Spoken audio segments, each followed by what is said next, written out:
leader of the Laker Nation that supports our football team. As a tribute to you, Laker Nation, the band forms its famous floating GVSU.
On a wet and windy Saturday night in West Michigan, the Grand Valley Lakers try to make it 6 straight wins at home against Findlay. And good evening, everyone, and welcome to Lover Stadium in Allendale. I'm Tom Cleary along with Bob Mitchell. It's Grand Valley football tonight on Xfinity and the Grand Valley Sports Network. As we take a look at these two teams, Bob, you got some people that can light up the scoreboard. Let's talk first of all about Findlay. Not only do they have a fine passer in Reese Jervis, but this is probably a team that's better balanced than anybody we've seen in here this year. They run the ball extremely well. They've got a running back that was runner-up in the Harlan Hill Trophy his sophomore year. Very, very good running back. And they've got 3 wide receivers also that can catch the ball. Gervais is breaking records at Findlay as well. Grand Valley's going to have to do a good job to try to stop this offense. What Findlay doesn't really have is a team that stops other people. Grand Valley has been scoring the ball very well recently, but it's kind of a wild card here tonight for Bart Williams, the quarterback who's really come on strong. It's been wet, rain on and off. We might have some more here tonight, but he's going to have to get it done under maybe slightly tougher field conditions than what he's used to. Yeah, Grand Valley might have to look to their running game to be a little bit more solid tonight. Bart Williams has done a great job all year. His passing percentage is amongst the tops in the country, but I think because of the conditions tonight, their running game is going to have to be a factor. Well, the good news for Grand Valley is they are perhaps the best special teams unit in the GLIAC this year. Joel Skipper's having a fantastic year with kicking. Grand Valley punts it well and they cover kicks. So if it comes down to special teams, Grand Valley might feel good about its chances. But this is a team in Findlay that could be a playoff team if they're a little bit better defensively. Very much a wild card game here tonight. Grand Valley still angling for a postseason playoff berth, but they've got to do it tonight at home. We'll find out what happens. It's Grand Valley and Findlay coming up next right here on the Grand Valley Sports Network. You learn something every single day at Grand Valley State University about who you are and who you can become, about where you've been and where you're going, about your goals and how to accomplish them. At the end of the day, you know what you want from life. Find it within yourself. Find it within Grand Valley State University.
All right, crowd still filing in here. A lot of people taking refuge until the last possible moment, but the rain has stopped now, and we really expect it not to be a factor going forward. The field, however, is a little bit wet. Bob, you get down on that field quite often. Yeah. What is the condition like when there is some dampness on it? It's everything that the coaches always talk to you about. You got to know the conditions, and you got to understand that it's a little bit wet and a little bit slick, so you got to control your footwork. Break down your footwork a little bit, not as long as strides. When you get into your breaks, you get into your cuts, you got to break down a little bit. And there's really no excuses. You got to understand the conditions. It is wet, it is slick. Any slippage that you see out there, the players got to recognize that. Well, you and I both have heavy coats on tonight. That's in anticipation of something that hasn't happened. It's actually quite seasonable for late October. And I think it's going to be a well-played game here. Both these teams can score. The scoreboard's going to go off tonight. There's no doubt about that. Did not see the signal on the coin toss, but Grand Valley is lining up to kick first. So I'm assuming Findlay won the toss and decided to take it, or Grand Valley deferred. Which they do often. They do. Occasionally, though, you'll see a team that will take it, and it could be the situation here tonight. We do know Findlay will get it first, and we want to check back there to see who's back. I think it's going to be Chauncey Bridges, 20, as their primary return man. He'll see action in the backfield. Joel Skipper's been outstanding in all aspects of what he does for Grand Valley this year. Missed one extra point the Lakers have this year. No field goals, and his kickoff prowess has been outstanding. He's got a good bit of breeze behind him from the northwest as we get set to kick it away here. It's Findlay and Grand Valley tonight on Xfinity and the Grand Valley Sports Network, and this one is not going to come back. It's out of the end zone for a touchback. Findlay has it at the 25, 1st and 10. We'll talk a little bit about their team as we take a look at the starting lineup for the Oilers in this one. Their quarterback, Reese Jervis, is a guy who has seen a little bit of the world. He's from Puyallup, Washington, near Seattle and Spokane. Went to Western Illinois and then transferred here. I guess maybe his next stop is Boston College. Keep moving east, the Leathernecks of Western Illinois. He's a good player and a guy that I think is going to really show us some stuff here tonight. They can run, they can throw. They've got a lot of weapons. They don't defend that well. Grand Valley would like to turn them over. Jervis is in the shotgun here to start. I got a little more of a pistol look. He's going to throw on first down. They're going up on top. The back shoulder throw, and it's incomplete over on the far sideline. The intended receiver was Tim Sabo. Let's take a look at what Findlay comes at us with here tonight offensively. It's going to be guys like Jason Moore, Dylan Blunk, 42 catches on the year. Sabo trying for his 30th there.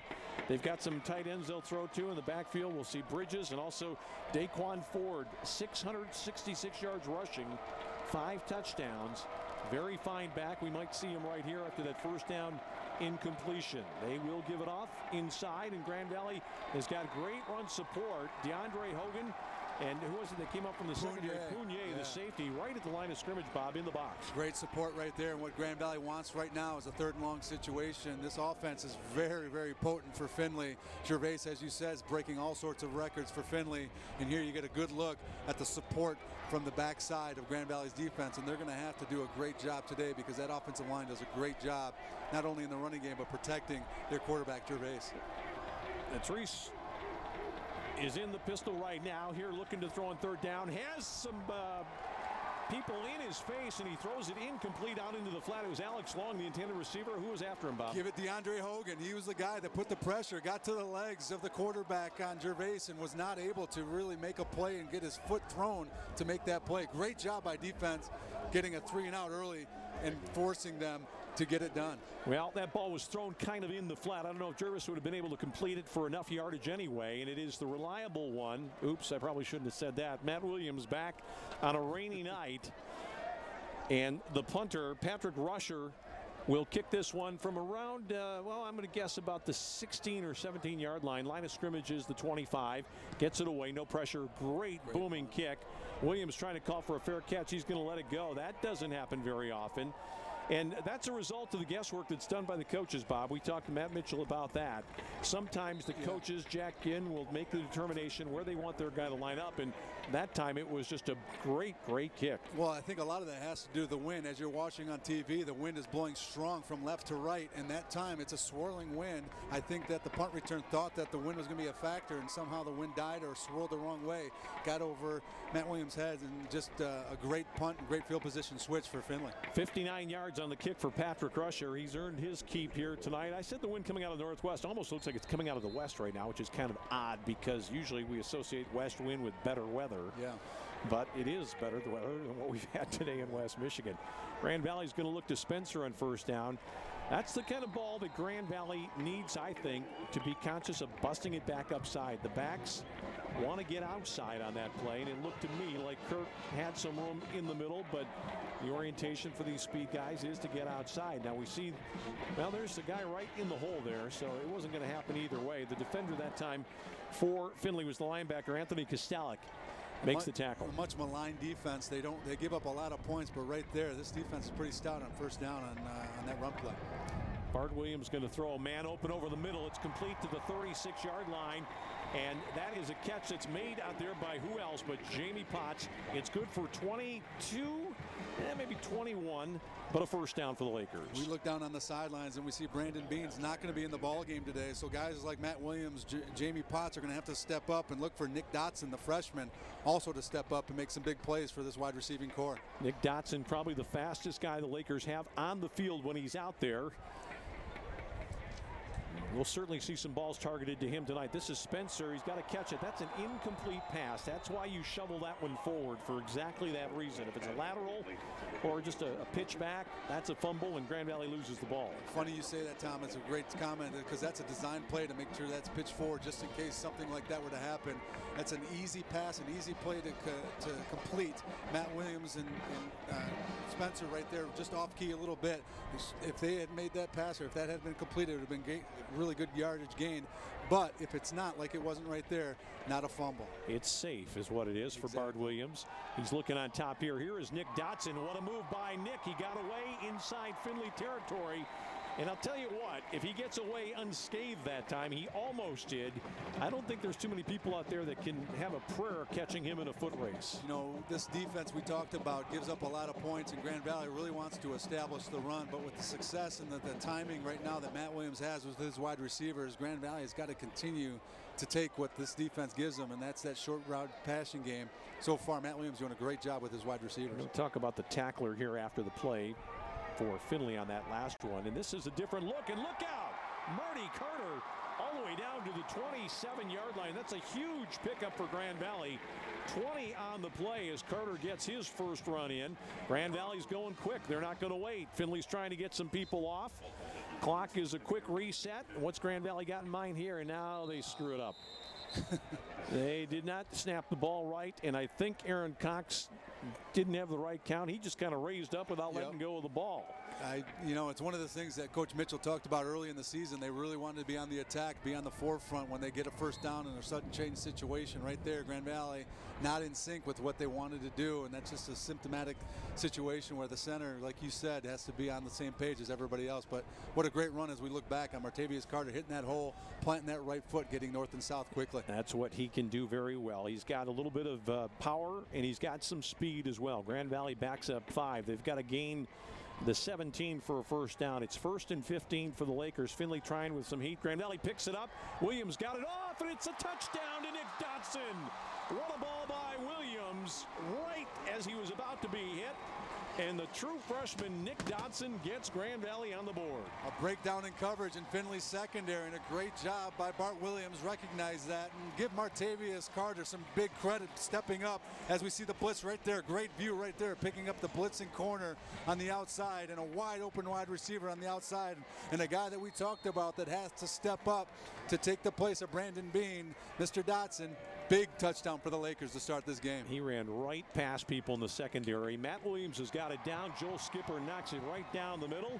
The Lakers up 7. We'll take a look as we go to the break. It's 7-0 Grand Valley on the Grand Valley Sports Network.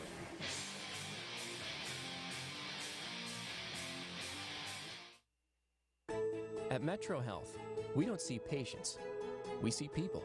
And when it comes to their health care, there's one thing we're all working toward: helping them feel better. Better summers, better dances, better retirements, and better roads ahead. This is what we want for every person we see every day. Better. Metro Health. Better all around.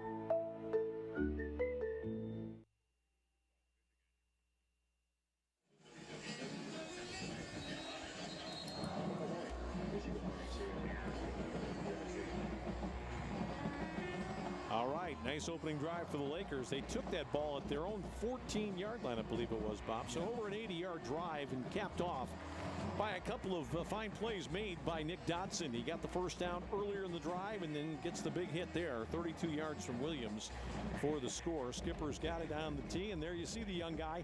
Well, he dropped the ball early in the season. I think it was against Ferris, wasn't it, Bob? It was going to be a big gainer, and as he hit the ground, it got jolted loose, and the coaches got on him a little bit about ball security, but he's been very good ever since then. Skipper hits a knuckler, and the receiver probably could have played that ball, but it was a little bit awkward, so he let it go for the touchback. Drive summary for the Lakers here. Grand Valley comes out early on, and we see Williams throwing for the big first down to Potts.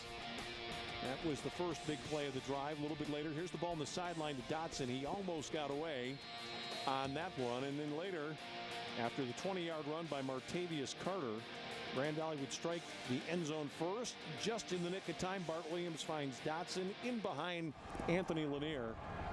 And the Lakers are on top 7-0. This is a little bit of a counter draw action. Nice looking play, but a very fine tackle made. And who was it? DeAndre Hogan down at the bottom of the deck there. Some space for the running back that time.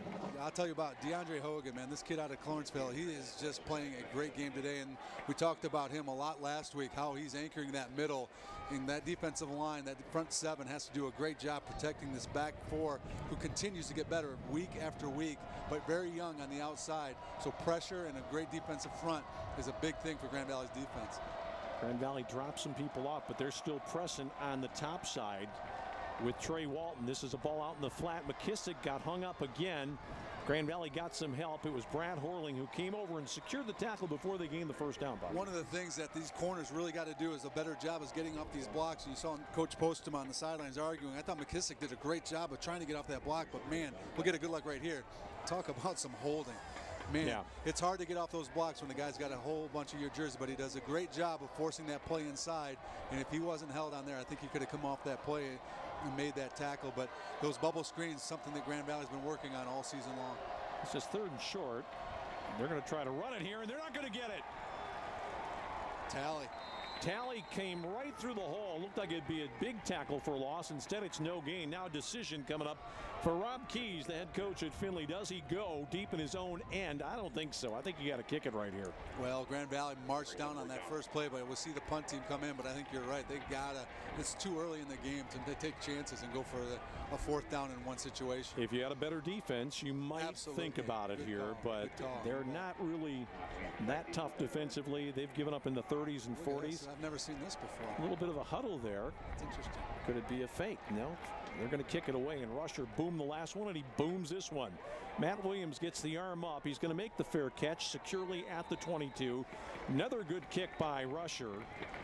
Another kick of over 40 yards there, and the breeze was a little bit against him that time, and Matt Williams has the Lakers in better field position here as Bart Williams and company come out for the second Grand Valley drive. Well, you mentioned in the opening that special teams is going to play a factor in this game, and so far Findlay doing a great job with their punt team. However, Grand Valley's offense was able to just capitalize on a great sustained drive by Bart Williams, making great throws, and that offensive line opening up some big holes for Grand Valley's offense. We'll see as this wind, as you can see in the background, and the rain pouring. It's starting to rain. It's kind of a misty rain right at the moment. We can see it more than we can feel it.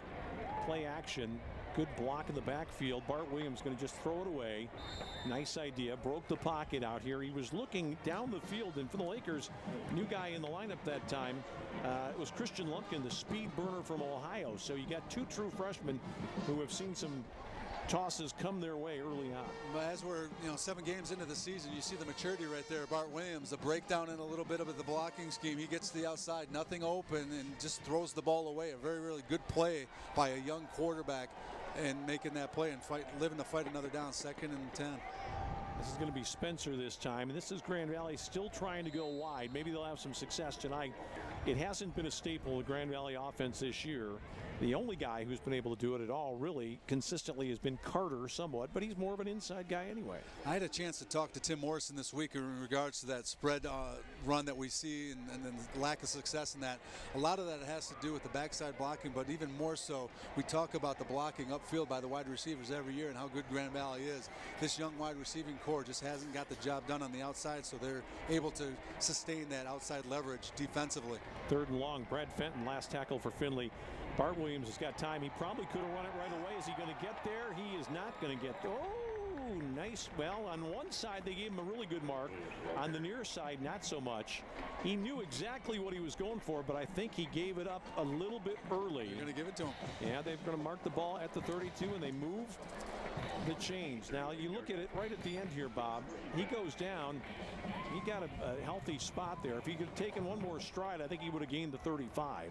The one advantage that he did do when he did this slide is the ball was forward and in the lean. I think they gave him, like you said, a little bit of a gratuitous spot. Yeah. Grand Valley will take it. A little more decisive on the decision to run by Bart. He picked him up and put him down pretty quickly there. So Williams has a first down for the Lakers. Grand Valley's going to throw it out, bubble it out there, and that was a little bit nonchalant by all parties. They were intending it for Spencer, and the ball out in the flat. That tells you all you need to know about college football right now, even professional football.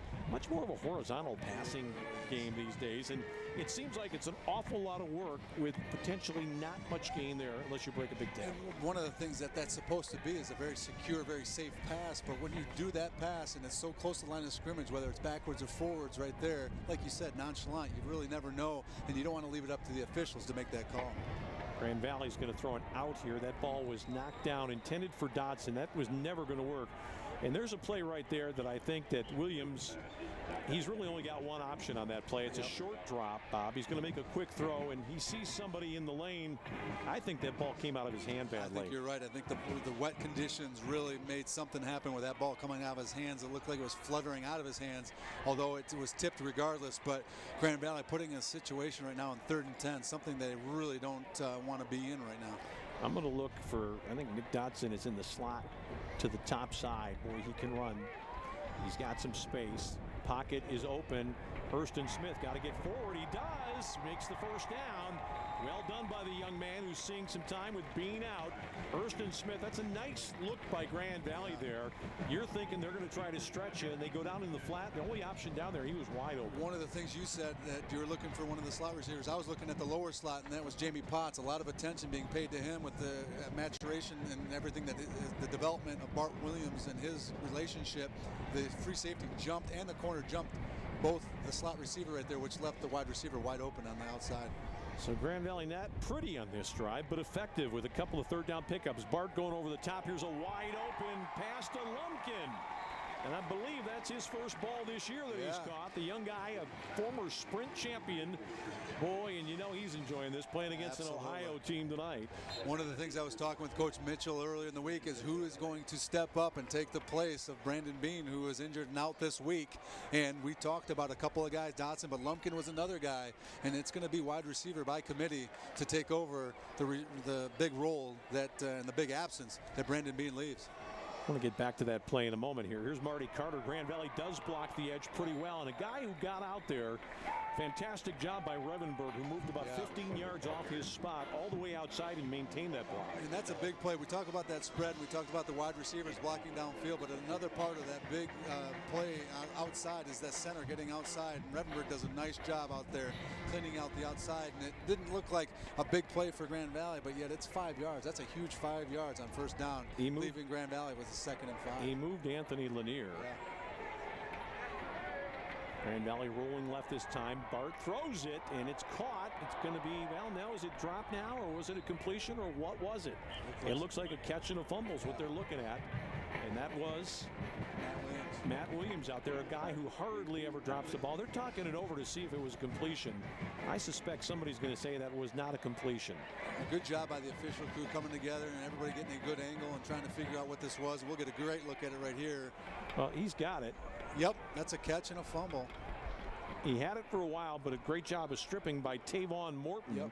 Now the ball goes out of bounds. Now they throw the beanie back here, which is what they're saying is that's where the fumble occurred, which leads me to believe that somebody's looking right at it, has called it a completion. Now they change it.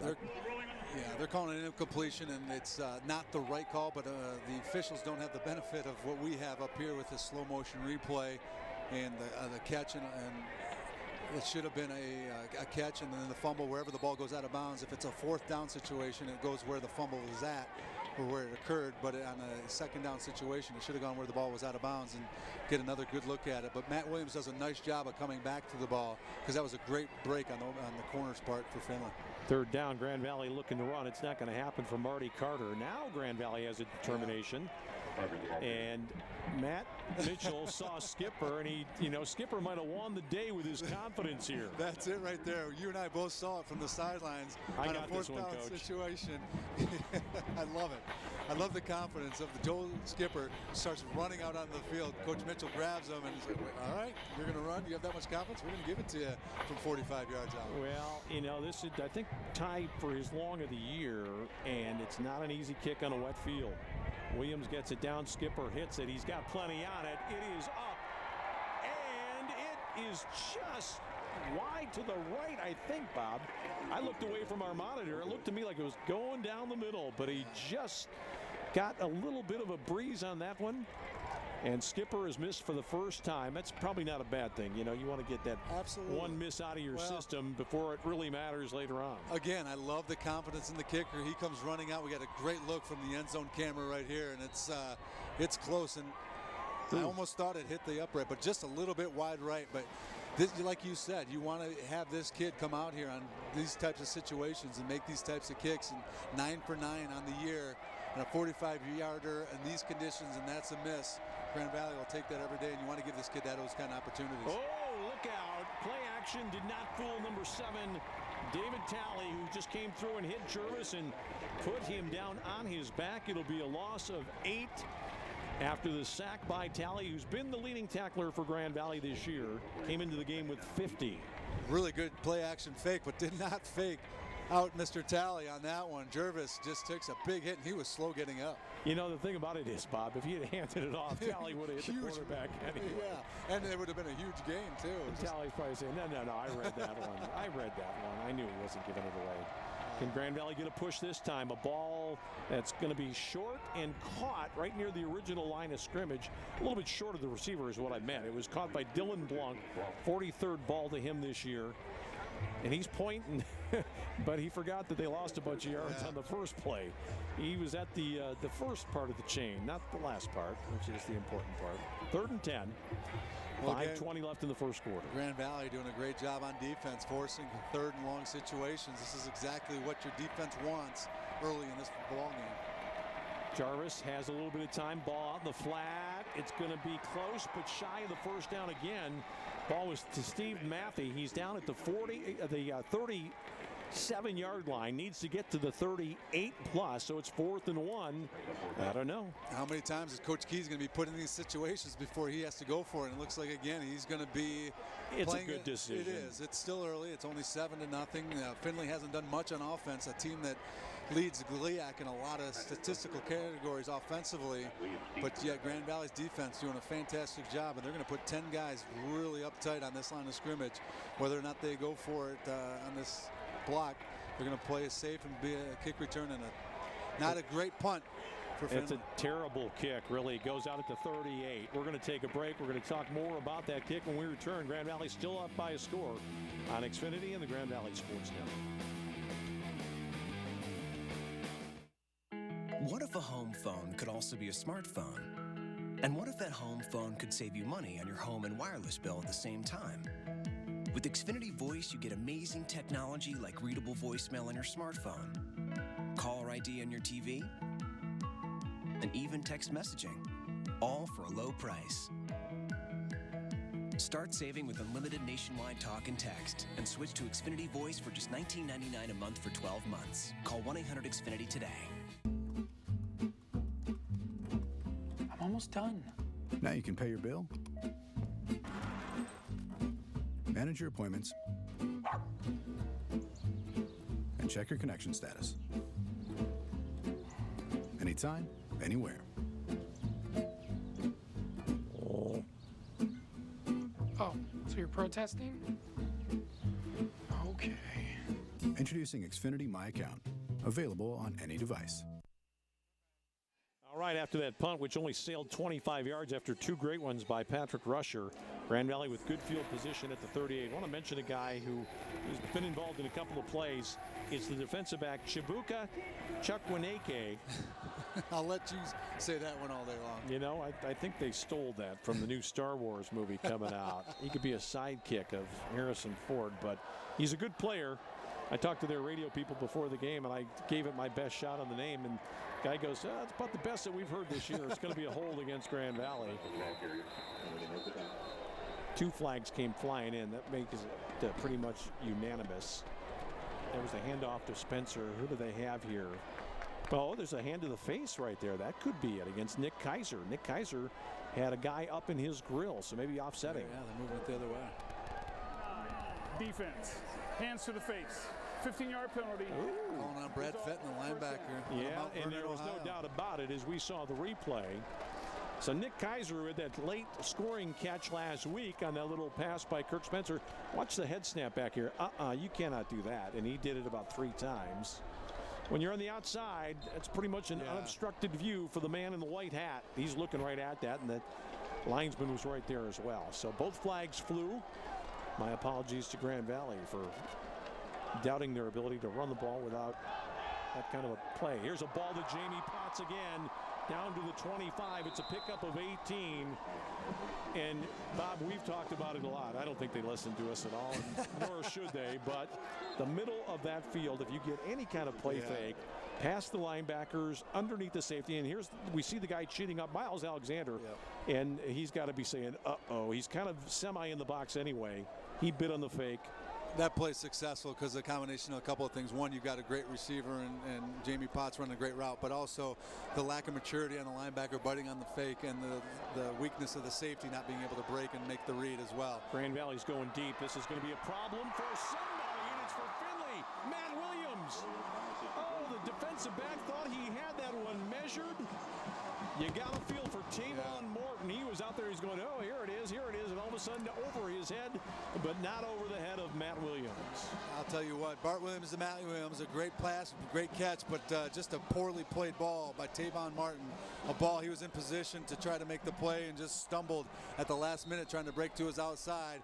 Gives Grand Valley a huge, huge play, going up 14-0 early in this ball game. 25 on the touchdown toss. Matt Williams has a hand in the extra point try as Skipper bangs it through. We'll take another break. Still 3:30 to go. The Lakers off to a good start tonight.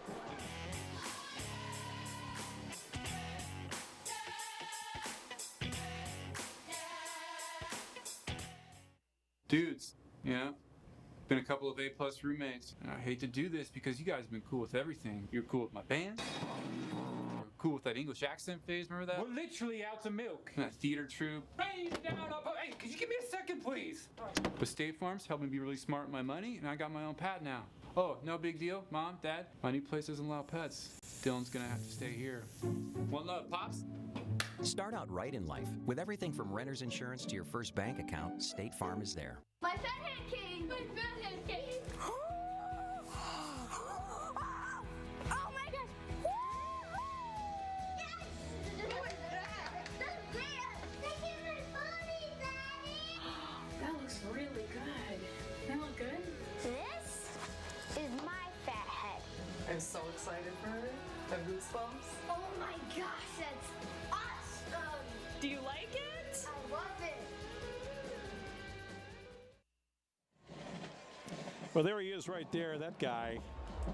You know, we're going to look up someday, and Matt Williams is going to have become a ski jumper or something like that, Bob, or like I said before, a professional surfer. He just has that look to him. He's a guy that just feels like he can do anything, and I think he's tried just about anything. He is an all-around athlete. You talked about him, a two-sport athlete, just a phenomenal guy in the backside on the punt. And you put him back with probably a defensive back, and he could probably make plays. They're coming out against the Lakers this time, but not very far. Great tackle made down low for Grand Valley. The guy that made the stop was Grant Postma, who's been very good on special teams. And the guy who brought it out is Chauncey Bridges, who's a pretty good runner with the football. But they don't gain the 20. That's another victory for Skipper and the Laker kickoff team. It's funny how that shakes. A couple of years ago, Bob, Grand Valley was giving up big kick returns all the time. And usually when that happens, coaches will do something that is pretty predictable. They put starting players on the kick team. Those guys might not like it, but they learn to live with it. Well, you know, we talk about it, and Coach Mitchell talked about it last year when he took over the special teams. He's going to put his best players on those special teams because it's an important part of that ballgame. That's a nice run there on first down, netting about 7 yards, just about 7. And the ball carrier that time was Daquan Ford, who's from Myrtle Beach, South Carolina. He's a senior, only 5'7". He's got great wheels. Don't know that this is exactly a fast track for him, but I suspect if you're real fast and you get out in the open, you're still going to be faster than anybody else. Exactly, especially if you're moving north and south. And we talked about Daquan Ford and this running attack in the open. And this kid, as a sophomore, had an incredible year, making it as a regional finalist for the Harlan Hill. And due to injuries, has kind of slowed down a little bit. Now Grand Valley going to force them into a third down situation once again. I'd like to see that again. It almost looked to me like he bobbled that a little bit as he took the handoff. I was waiting to see somebody react from the Grand Valley side. Let's see this again. No, just a little bit of a head shake and stuff, but David Talley was there to get him. 3rd and 3, and this is one that's very important now for Findlay, down a couple here in the first quarter, because if they throw a pass and it's incomplete, Grand Valley's going to have some time with the wind to try for that 3rd score. Got to move the chains right here. Keep an eye on that slot receiver. Grand Valley trying to press on the corner. They do, and this ball is thrown way out of play. Quarterback took a knock as well, and if you're Grand Valley, you're happy about 2 things. No flag, and a great move. I forget who it was. It might have been McKissick, who jumped up into a kind of a press situation, and the receiver and the quarterback got discombobulated. That's exactly what I was going to talk to you about earlier this year. Grand Valley not doing a really good job in disguising their coverage. Right there, Grand Valley doing a great job. Looked like cover 3. They're going to do a shell on the outside. They jump into man-to-man coverage on the outside, bring the heat, and really Jervis, does a great job of just trying to get rid of the ball. Matt Williams makes the fair catch at the 40. Another smart decision. Grand Valley avoids any flags being thrown. A couple of guys out there noodling around at the end of that play on the special team, but it's a short field, and Grand Valley's got almost 2 minutes, Bob, with the breeze and with the mist at their back. And we talk about the swirling wind. It's funny. You look at the goalposts on both sides. You got the flags to our right on the south end moving north. They're kind of swirling, and the ones on our north definitely moving to the south end. When you get down on that field with the way this stadium's proportion, basically going north and south, with a big grandstand on the west side blocking the wind, it turns into a little bit of a funnel down there. You really never know what's going on with the wind. Yeah, Grand Valley moved a little bit early there, I think. False start on the Lakers. Interesting looking formation. They had Dotson out at the top of the picture, and they had 3 wide to the right. The people working this game tonight, the referee is Mike Brenner, the umpire Bob Nemi, the linesman McLean Hayes, line judge Kevin Nall, field judge is Alexander Bade, side judge is Christian Durant, and the back judge is Paul Haydad.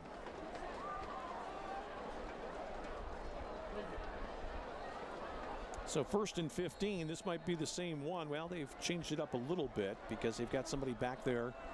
Jet sweep look right now with Dodson going in motion. He comes to a semi-set position. They're going to throw the bubble out to him, and you're going to lose the trust of your coaches when you don't catch it like that, when it's wide open and they had it blocked up as well. Well, Bart Williams has delivered 2 or 3 of those balls that have been pretty much on target. One maybe a little low early in the game, but this is a ball that needs to be caught because you got some great job of blocking on the outside and a little bit of hands in the face right there. As you see it, Mr. Potts doing a great job of blocking on the outside, and it's just a matter of make sure you catch the ball, secure it, then look upfield and trust your teammates. That's the biggest thing. Trust your teammates that they're getting blocks downfield, that you're going to catch the ball and not get lit up. That's a play that Matt Mitchell will look at in the film this week, and it'll concern him a little bit because he's thinking, I've got a young guy out there who's hearing footsteps on that play. Play action. Bart ran himself into trouble, and he's going to throw it out here, and that's going to be grounding. Yep. I got to believe. Didn't get past the line of scrimmage, nor was he outside the pocket. Yeah. So they're going to talk about it. You're going to see a flag being thrown up here. Absolutely. I'm surprised the referee didn't call it right away. And you know that Rob Keys is over there telling him exactly what happened. That ball was thrown at a Grand Valley player, but the flag goes down. Yep. It is the proper call here. And it's Mike Brenner that'll make it. Number 6, offense. The ball did not reach the line of scrimmage. He was not outside of the tackle box. Loss of down. Lost it down, so Grand Valley's in a world of hurt now after that big penalty. And, you know, this is a little concerning for me because we've seen Bart, he pulled that one down a little bit quickly instead of stepping up, Bob. And we've seen him, he prefers generally to run to the right, and I think they've game plan for that a little bit. It looked like, though, they were setting up for a screen and that the Findlay defense did a great job. One of their defensive linemen just peeled back and covered the running back. So I guess if you're going to make a mistake, make an intentional grounding and not try to force that ball into a receiver that's not open and a turnover. Well, Grand Valley does a smart thing. They go for some yardage instead of all the yardage. Spencer is dragged down after a pickup about 8 or 9, but it's still going to be 4th down and just a million here for Grand Valley. And that penalty, the intentional grounding, really cost him there. Yeah. Moved him way, way, way back. And Jamie Potts is on to kick it away. And the punt returner is Dylan Blanc back at the 35-yard line. Line of scrimmage is the 25. So a 25-yard punt will get it to midfield. Good thing it's a receiver back there. Man. What a kick by Jamie Potts. Look out, take a bounce. Blanc is going to let it go. Fantastic 55 yards on a high snap. That is a game changer right there for Grand Valley. All you Michigan and Michigan State fans, take note. Having an athlete as your punter is a big, big deal. What a great job. Oh my goodness. Great hands, great job of adjusting, and then getting off a punt like that. And it died. I mean, they didn't even get a roll for him, and they get the ball at the 20-yard line. That might be a play of the game that we're going to look back on. And really, I got to say this, that after he catches the ball, Findlay's awfully lucky on a non-wet field. That ball probably would have traveled another 10 or 15 or however many more, just like the kick that O'Neill had against Michigan State last week, the one that went about a mile and a half. I want to check the marking on that football and see if it's a Wilson or a Titleist. That thing checked off. They're going to run it on 1st down. Grand Valley's defending it pretty darn well. Ball out to the 24-yard line. A little huffing and puffing there, a little bit of shoving, but the ball carrier that time was Chauncey Bridges, who came into this game with nearly 400 yards rushing. They got 2 guys that are, you know, about 1,050 total for the year. Well, we talked 7 about games in. Daquan Ford. He's 5th all-time with 3,200 yards rushing, and he has got no room to run. And most of the guy, Chauncey Bridges, getting most of the work, nothing to do, no running. And the quarterback here is leading the GLIAC in all sorts of passing records in the GLIAC. And Grand Valley's defense so far has done a great job holding him down, and we're going to have another 3rd down and short situation. Yeah, it was a really good-looking play, and it looked to me like it was going to gain the 1st down easily, but Jervis saw some people coming after him, and he kind of pulled the ripcord there, I thought, Bob, a little bit early, and he is knocking around like his leg isn't right. Let's see what happens. Looks like his right calf. That was not good. He didn't get hit directly on it, but I think he's going to have to come out of the game.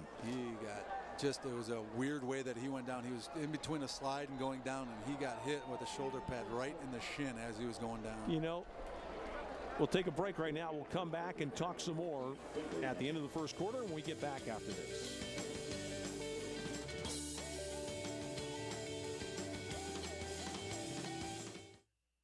Many of our customers are repeat customers. Once they travel with Cardinal, they come back time and time again. Our drivers are the best in the industry. We have so many positive comments about our drivers.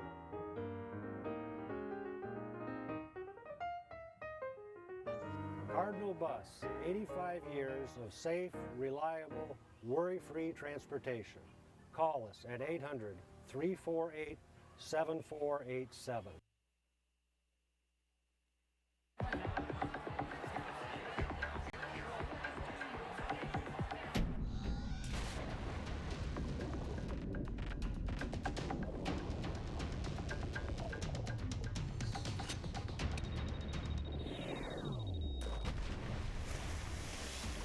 When cold refreshment calls, Coors Light answers. Frost brewed Coors Light, the world's most refreshing beer.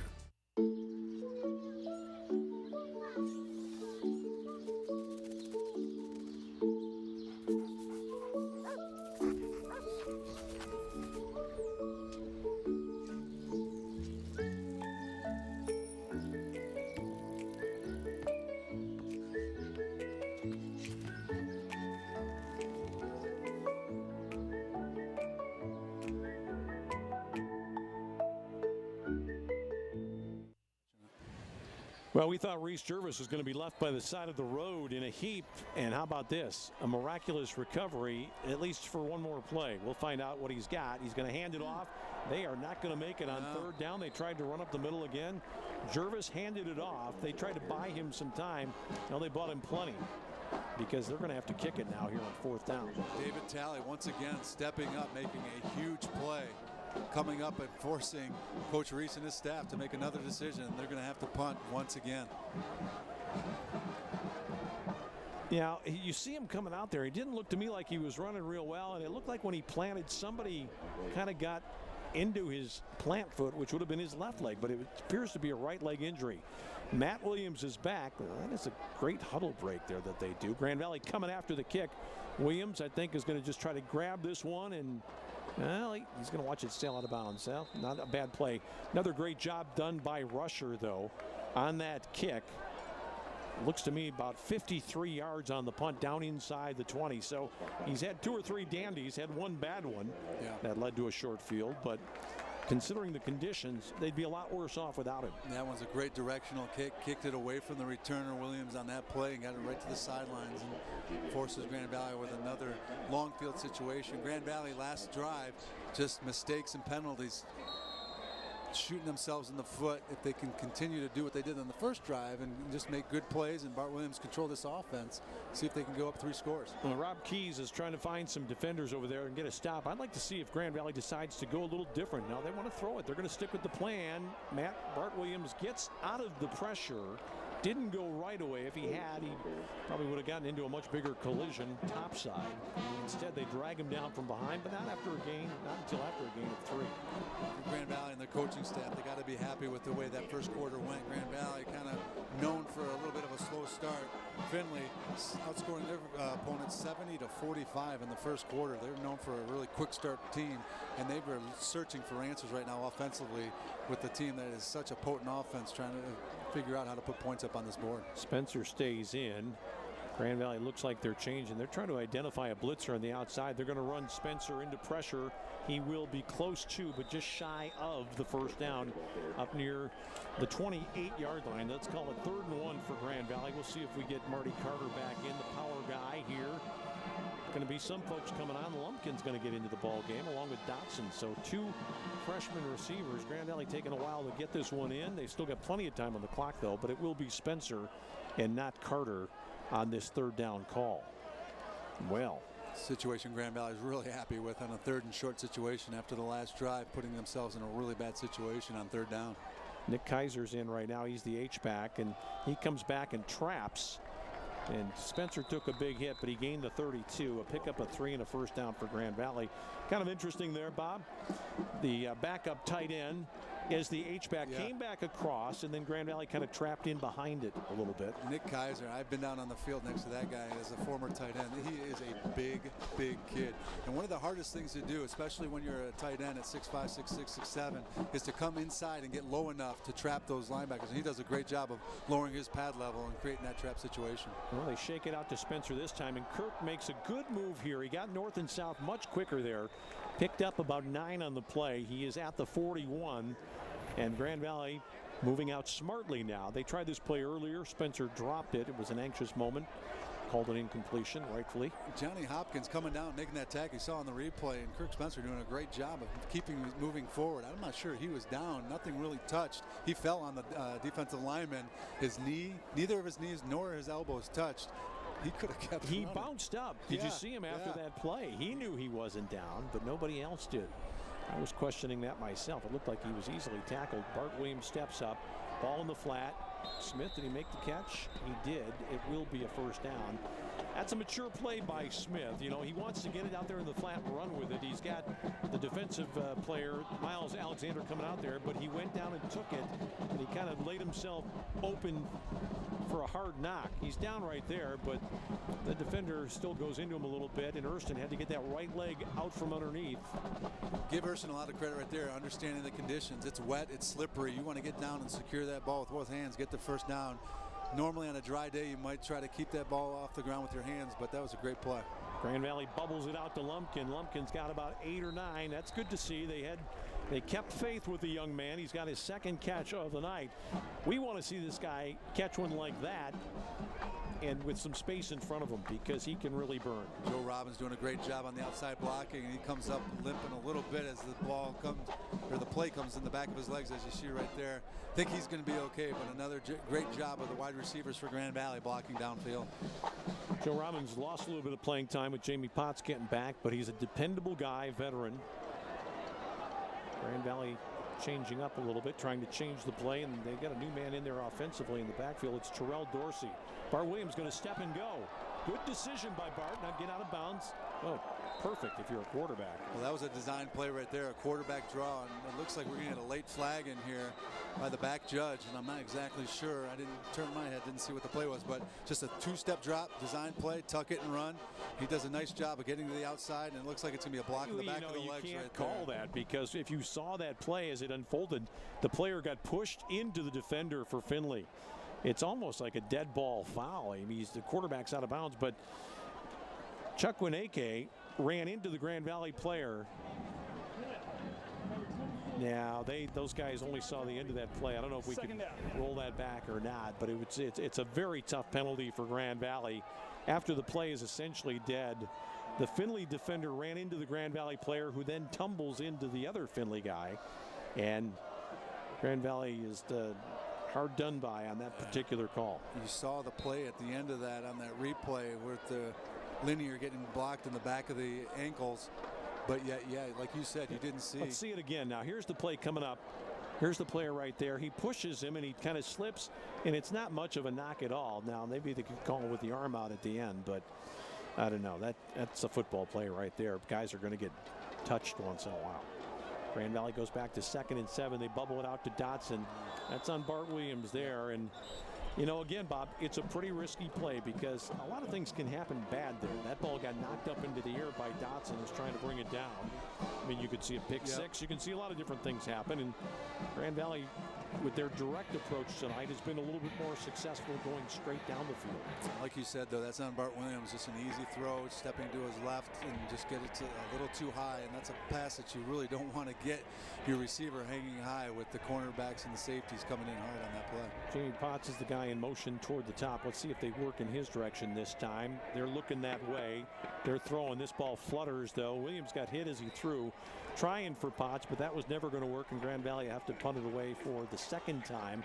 Big penalty hurt the Lakers there. They look like they're going to go 3 scores up, perhaps, with a successful drive, but a little bit of a nudge from behind cost them, and now they're going to have to kick it away. You know, the penalty did cost them, but it only put them into a 2nd down and 8 situation. That's a play that Grand Valley, with this offense and the maturity that Bart Williams has to overcome. They still have a great situation, and they're moving the ball well.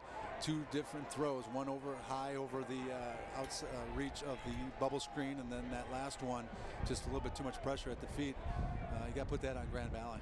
That's a pretty good kick there by Jamie Potts. Blunt going to try to pick this one up. He does at the 10. It's an interesting play. We'll talk about it when we come back. Tough field position for Findlay. The Lakers are up 14-0 tonight on Xfinity in the Grand Valley Sports Network.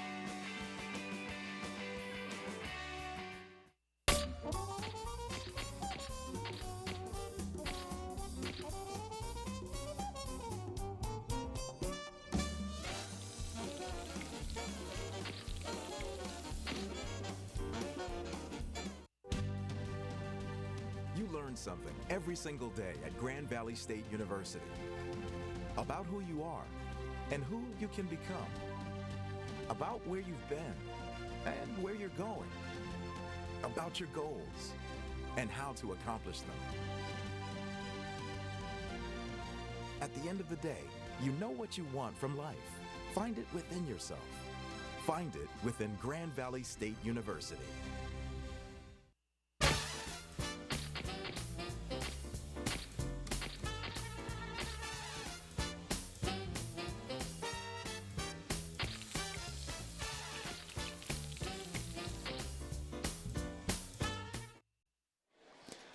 Tough field position. Some of the students are just starting to realize, hey, it's not raining anymore. It's getting better. Handoff on first down into the secondary. Good pickup of about 8 yards, and it's Jervis continuing on at quarterback, and that run was by Daquan Ford, who showed a little bit of bark that time. Moved it out for a nice gain, maybe 9. Brad Horning doesn't make that tackle. I think he might still be running. Big play. They're going to try to stick with them because obviously their quarterback's not right. Ooh, Daquan Ford got bent all kinds of ways on that one. I think he is going to be just about at the marker for a first down. You can say this about Division II football. Once they make the decision on whether or not a guy's made it, that's it. I mean, there's a certain amount of beauty to that. Yeah. When you watch games being televised and going 4 hours. Goodness. Yeah, you're right. It's going to work out for both teams at the end, especially early in the game. I mean, nothing wrong with a little fluidity to a game. Here's the quarterback looking to throw. Boy, that was a weird throw. He kind of threw it off his. He was wrong-footed as he threw it. He threw a completion that went to Dylan Blanc. It looks like he's almost trying to run here, and at the last second, kind of got his feet mixed up, and Talley almost came away with a knockdown there, but it's a nice completion by Jervis. And a first down at the 35. That's the athleticism of Jervis that we've heard all about, and why he's throwing for so many yards, being able to do some of the things that he's contorting his body to make a play like that. Big play. Kind of a Matt Stafford throw. Yeah. This is another completion. Little comebacker here. Pugnier is on the coverage out there with Devin McKissick. The completion went to Trevor Conklin, 80 in white tonight, and Findlay starting to get their legs underneath them after a rocky first quarter. A really nice drive so far, very early in the drive, but a couple of first downs, and they're moving the ball very, very well. Jervis starting to look like he's feeling a little more comfortable after what we thought might be a game-ending injury to his legs, and then we got a timeout by the officials, and it looks like a little bit of blood maybe. It looks like just a scrape of the elbow.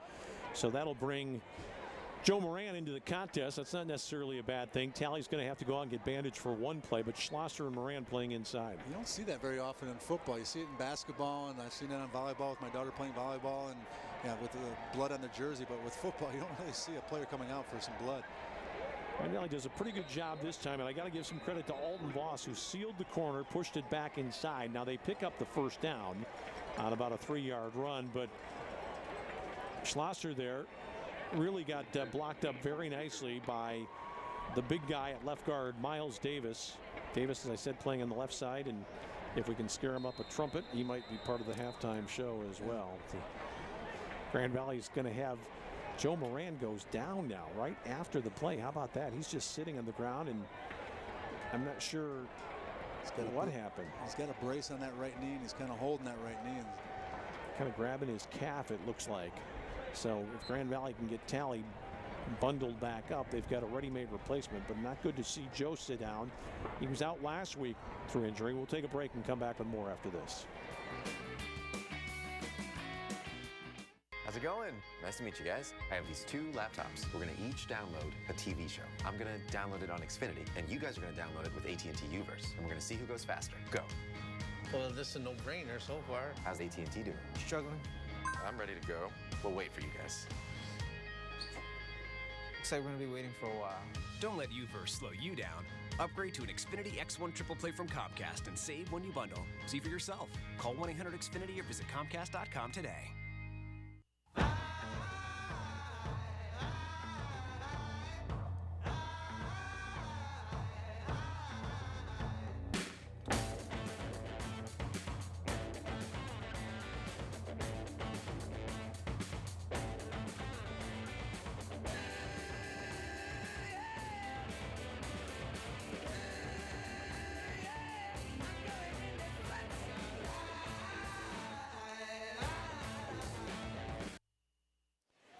All right, crank it up, says Mr. Mike Brenner, the official, the referee for tonight's contest. It'll be 1st and 10, 46-yard line. Best drive so far for the visitors.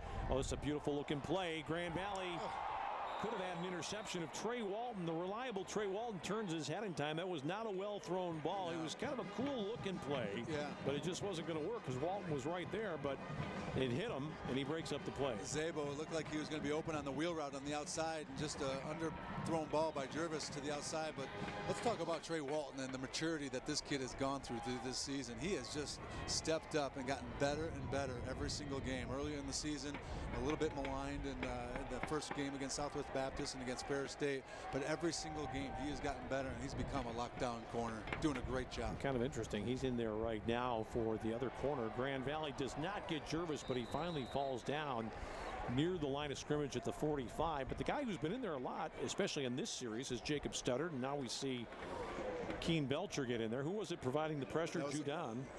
Judon does that, but Trey Walton, a very late corner blitz from the outside on Trey Walton, who we were just talking about. But the pressure was already made internally by that guy right there, DeAndre Hogan, having a phenomenal game so far. It is 3rd and long. Grand Valley's defense has been outstanding. The offense has had a couple of nice moments, but they've had some flubs. Let's see if the Lakers can get the ball back. Big blitz coming and a big knock on the quarterback.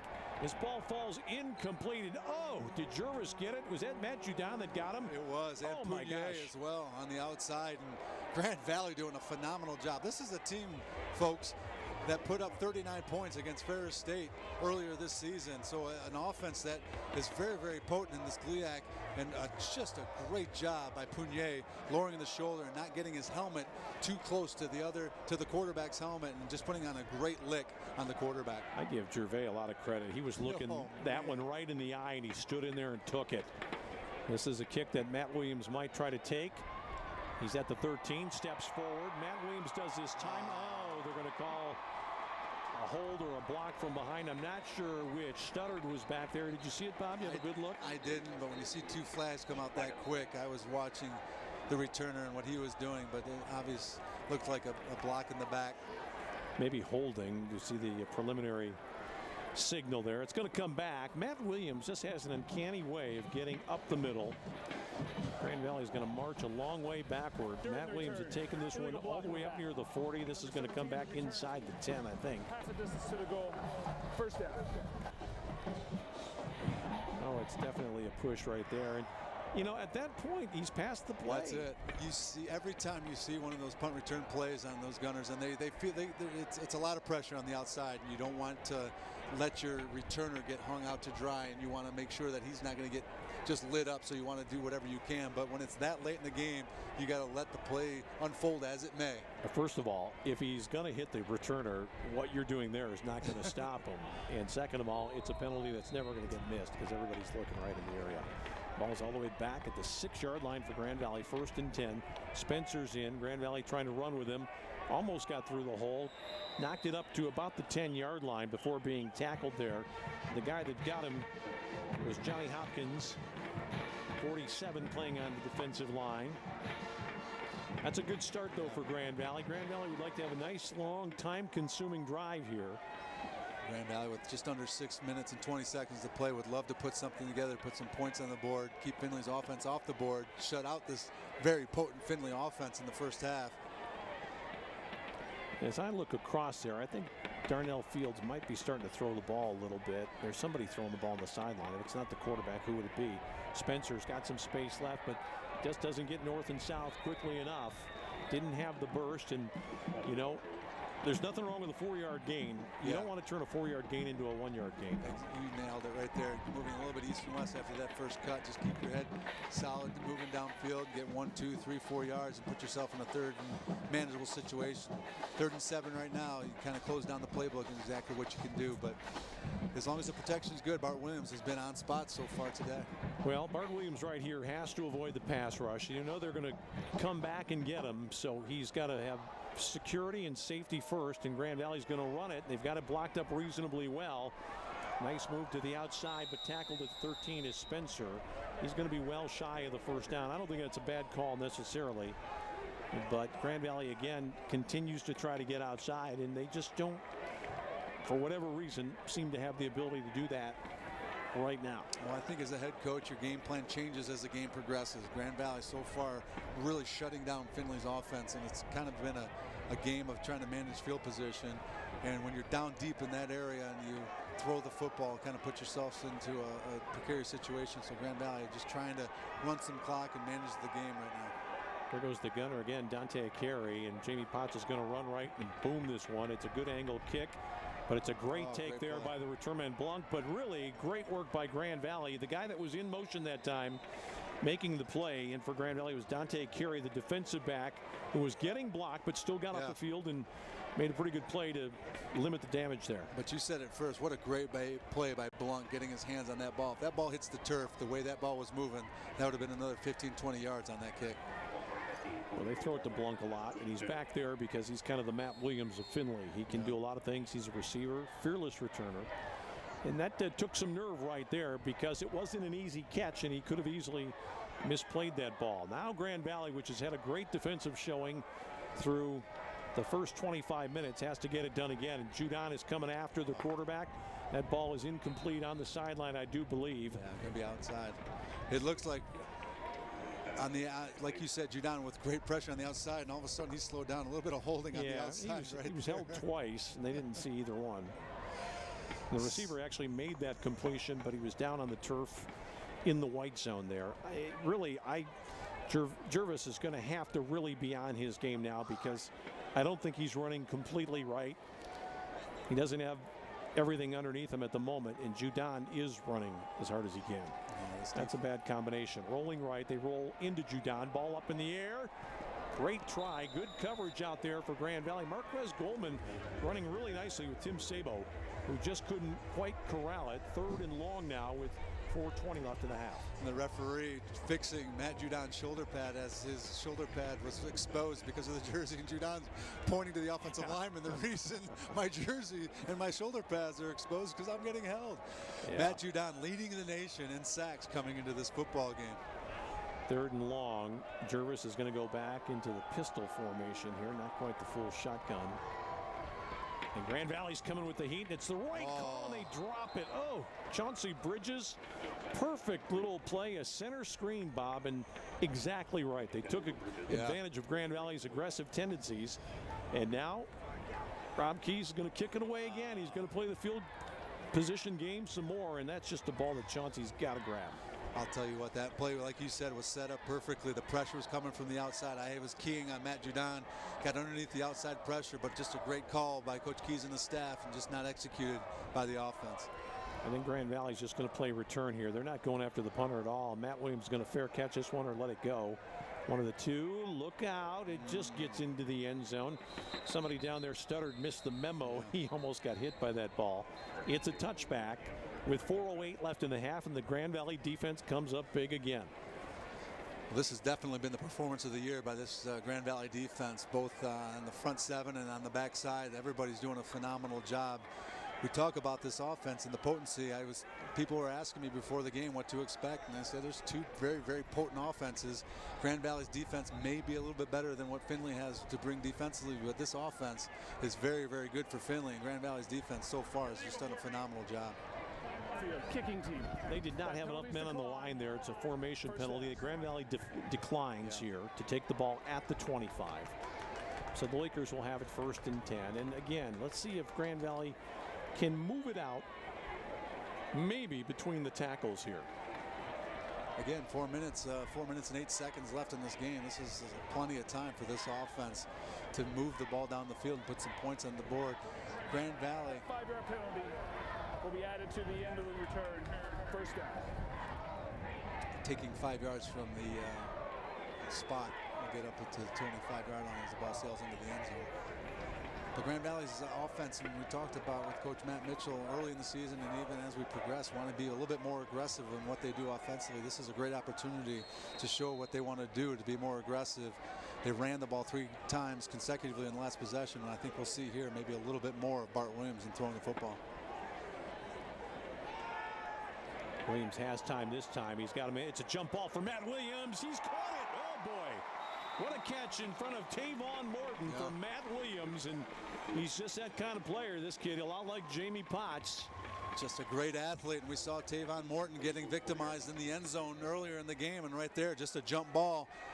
Mano y mano, my guy's better than yours, and Bart just throws it up there. Matt Williams does a great job of catching the ball at its highest point, as you're taught as a wide receiver, with his hands, and brings it down for a huge play for Grand Valley. 5'10" against 6'2". A little shovel to Kirk Spencer. He's got some room. Ducks inside. That's it, Kirk Spencer. Not that we need to tell him how to play, but he did it right that time. Got up the field on a wet field and picked up just about 10. Well, we've seen this play about 6 times, and the 2 or 3 of the times the ball has ended up on the ground, and this time you get the ball right in the hands, catch it, see it in. Great blocking on the outside. The big, very close to first down. I thought he got the first down, falling on the terrible defender. spot. Yeah, terrible spot. Second and short here for Grand Valley. He was down to about the 33 when he was finally down. Man in motion is Dotson, who has a touchdown tonight. They'll probably go back to Spencer again. No, instead they're going to go pump and up, and this is Jamie Potts, who is wide open. He's going to walk it into the end zone. What a hip shake there on Aaron Ivory, and you knew they weren't going to bring Jamie Potts down. It's a great call for Tim Morrison and the Lakers, who are now up 20-0. Grand Valley fakes the bubble screen on the outside, sucking the safety in the corner, wide open. Jamie Potts doing a great job, what they call a stalk block on the outside. Fakes the stalk block on the outside, just moves up, and he's wide open. Just takes a little shake here from the tight end / baseball player. Well, you saw how bad the field was, because Aaron Ivory, once he tried to plant, it was not happening. Skipper is able to convert. The Lakers are up 3. We'll take a break, and we'll show you how he does it. Jamie Potts for Grand Valley.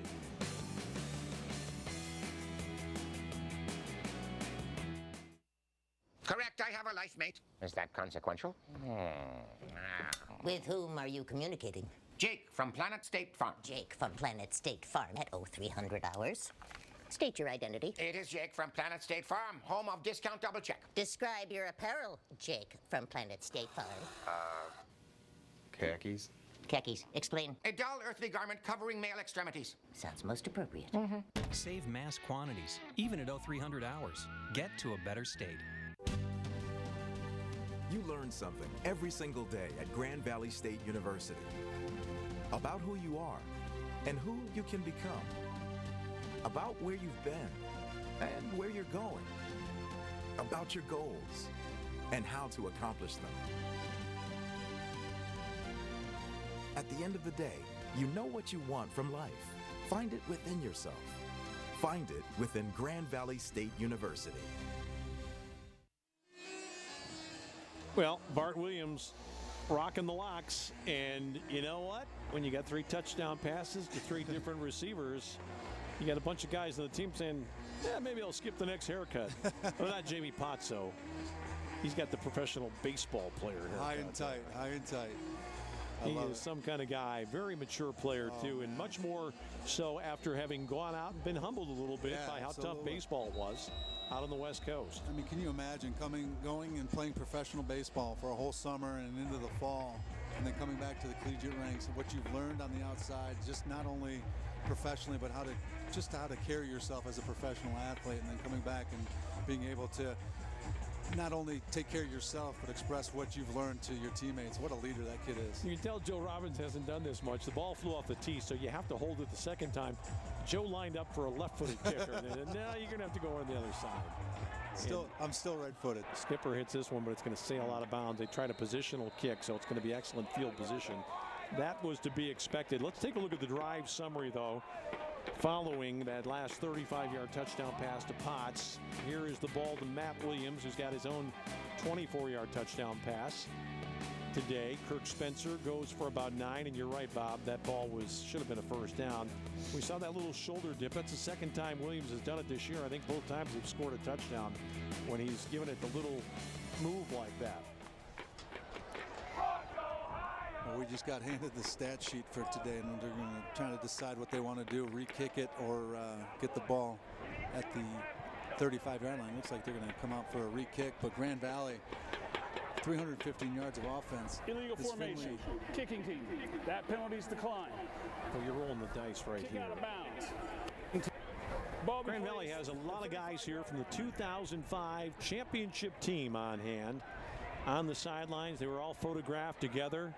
We saw Brandon Langston down there. They announced him, and I don't know who all is down there, but Cam Bradfield right there. There's a bunch of guys. Cam has spent some time in the National Football League.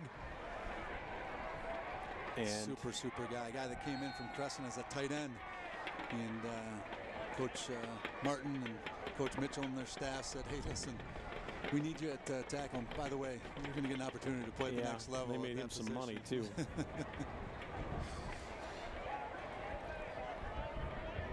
Grand Valley was yelling. They thought there was some movement on that play. It's a little swing pass for a completion. Alton Voss brings down the receiver.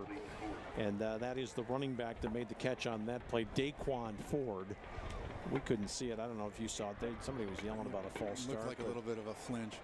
Alton Voss got out there along with DeAndre Hogan. Good to see the defensive lineman chasing after that play. Well, this Findlay offense last week beat Northwood in overtime and had over 500 yards of offense. Thus far, only 69 yards of offense. How good of a job is this defense doing? Grand Valley's got some people moving around. There's a ball into the middle. Nice hit made, and a double hit made. Pugnier along with who is that? Dante Carey, who's in there playing, I think, the safety position right now. Well, it's a man-to-man coverage play right here as they bring the house with Carey as man-to-man coverage on the outside, and Pugnier coming off of his guy and just getting a little bit of a nudge almost to the head, almost a little bit of a dangerous situation. But Grand Valley trusting their defensive backs by putting a lot of pressure. Grand Valley again, with 9 they do it in the again. box, sets an interception.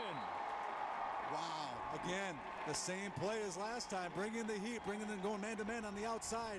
Deflection from the wide receiver and a huge interception for Grand Valley. Trey Walton throws a nice spiral back to the official there after almost carrying that one home. Look at the tip here. Who gets the tip? Grand Valley had 9 in the box, Bob. I was surprised. That ball is just off the receiver. Yeah. And a great diving catch by Trey Walton. Boy, that's a nervy call by Matt Mitchell and his crew because everybody was uptight there. I think that they've gotten a feel for this offense so far. And, you know, earlier in the game, playing a little cover 3, a little cover 2, mixing it up offense and defensively. But as this game has progressed, they feel very confident they can go man-to-man on the outside, which allows your defense to bring that heat that they've brought. We haven't talked about Grand Valley's offensive line. The guys getting it done. Dan DeLuca out there with Jim Walsh. Trying to see if that's Revenberg or Cox playing center right now. I think it's Aaron Cox. Yeah. Matt Williams going up top. Jamie Potts. First down inside the 30. The line of scrimmage there was the 38. So they pick up on the play 30, I'm going to say 34 yards on that reception. It's not a perfect ball, but it's in between the safety, and it's shaded nicely to the outside, Bob, to keep it away from the safety. Yeah, just a good throw, and just Potts getting behind the corner, which you wouldn't really think in this kind of situation he'd be able to do. Jump ball again on Matt Williams, who got a paw on that one, falling down backwards. That's trying for the jump ball situation again, and there's a lot of field that's open here. But the good news is it's kind of away to the boundary and probably not going to be an interception. Look at Matt Williams touch that one. Trying to pick on Tavon Morton again, once again, just trying to let your athlete be a bit more of an athlete than the other player and putting you in a position that if your guy is able to make the play, he's the only one that's going to be able to make a play on the ball. Justice Wright is in for the first time. Top side, he is wide to the right. Williams wide to the left. Slot receivers looking toward Potts in the seam. Of course, he's going to catch it. Down at the 13 for a first down. Grand Valley might want to slow it down a little bit here, Bob, with 90 seconds still to play in the half. The Lakers way out in front of this one, and Matt Mitchell's keeping his foot on the accelerator. Wow. Grand Valley's going to go quickly here. Justice Wright trying to change somebody who's in the wrong position. Grand Valley might take a timeout here. They do. Probably a good idea. They didn't have that play, and they couldn't get it straightened out. And I think they were pointing toward Jamie as being the guy that was out of position. We'll probably have to find out on Monday. Matt Mitchell's going to get his guys together, but it's going well for the Lakers. And this is a team that gets better. And really, it's been a defensive game tonight. There have been some circus throws and catches, but as we look at the defense, look at this guy right here. Talley, the leading tackler, taking down the running back, and then Talley on the sack of the quarterback. The previous play was against Bridges. There's a knockdown there by Grand Valley's corner. That was Trey Walton that made the play, and then a little bit later, Trey Walton again with the diving intercept this time. Normally when the defense is playing this well, there's 1 or 2 guys you want to point to, but I'll tell you what, there's 5, 6, 7, 8, 9 guys that you can point to that are playing really, really good football games so far in this first half for Grand Valley. We were wondering about the offensive line setup. It is Cox and Revenberg playing next to him on the right side. Those guys move around a fair amount, more than you'd think. Grand Valley, Williams got him out of the blitz package. Almost. He's got time. He throws. Matt Williams, can he get there? He's interfered with. It's going to be 1st and goal for Grand Valley.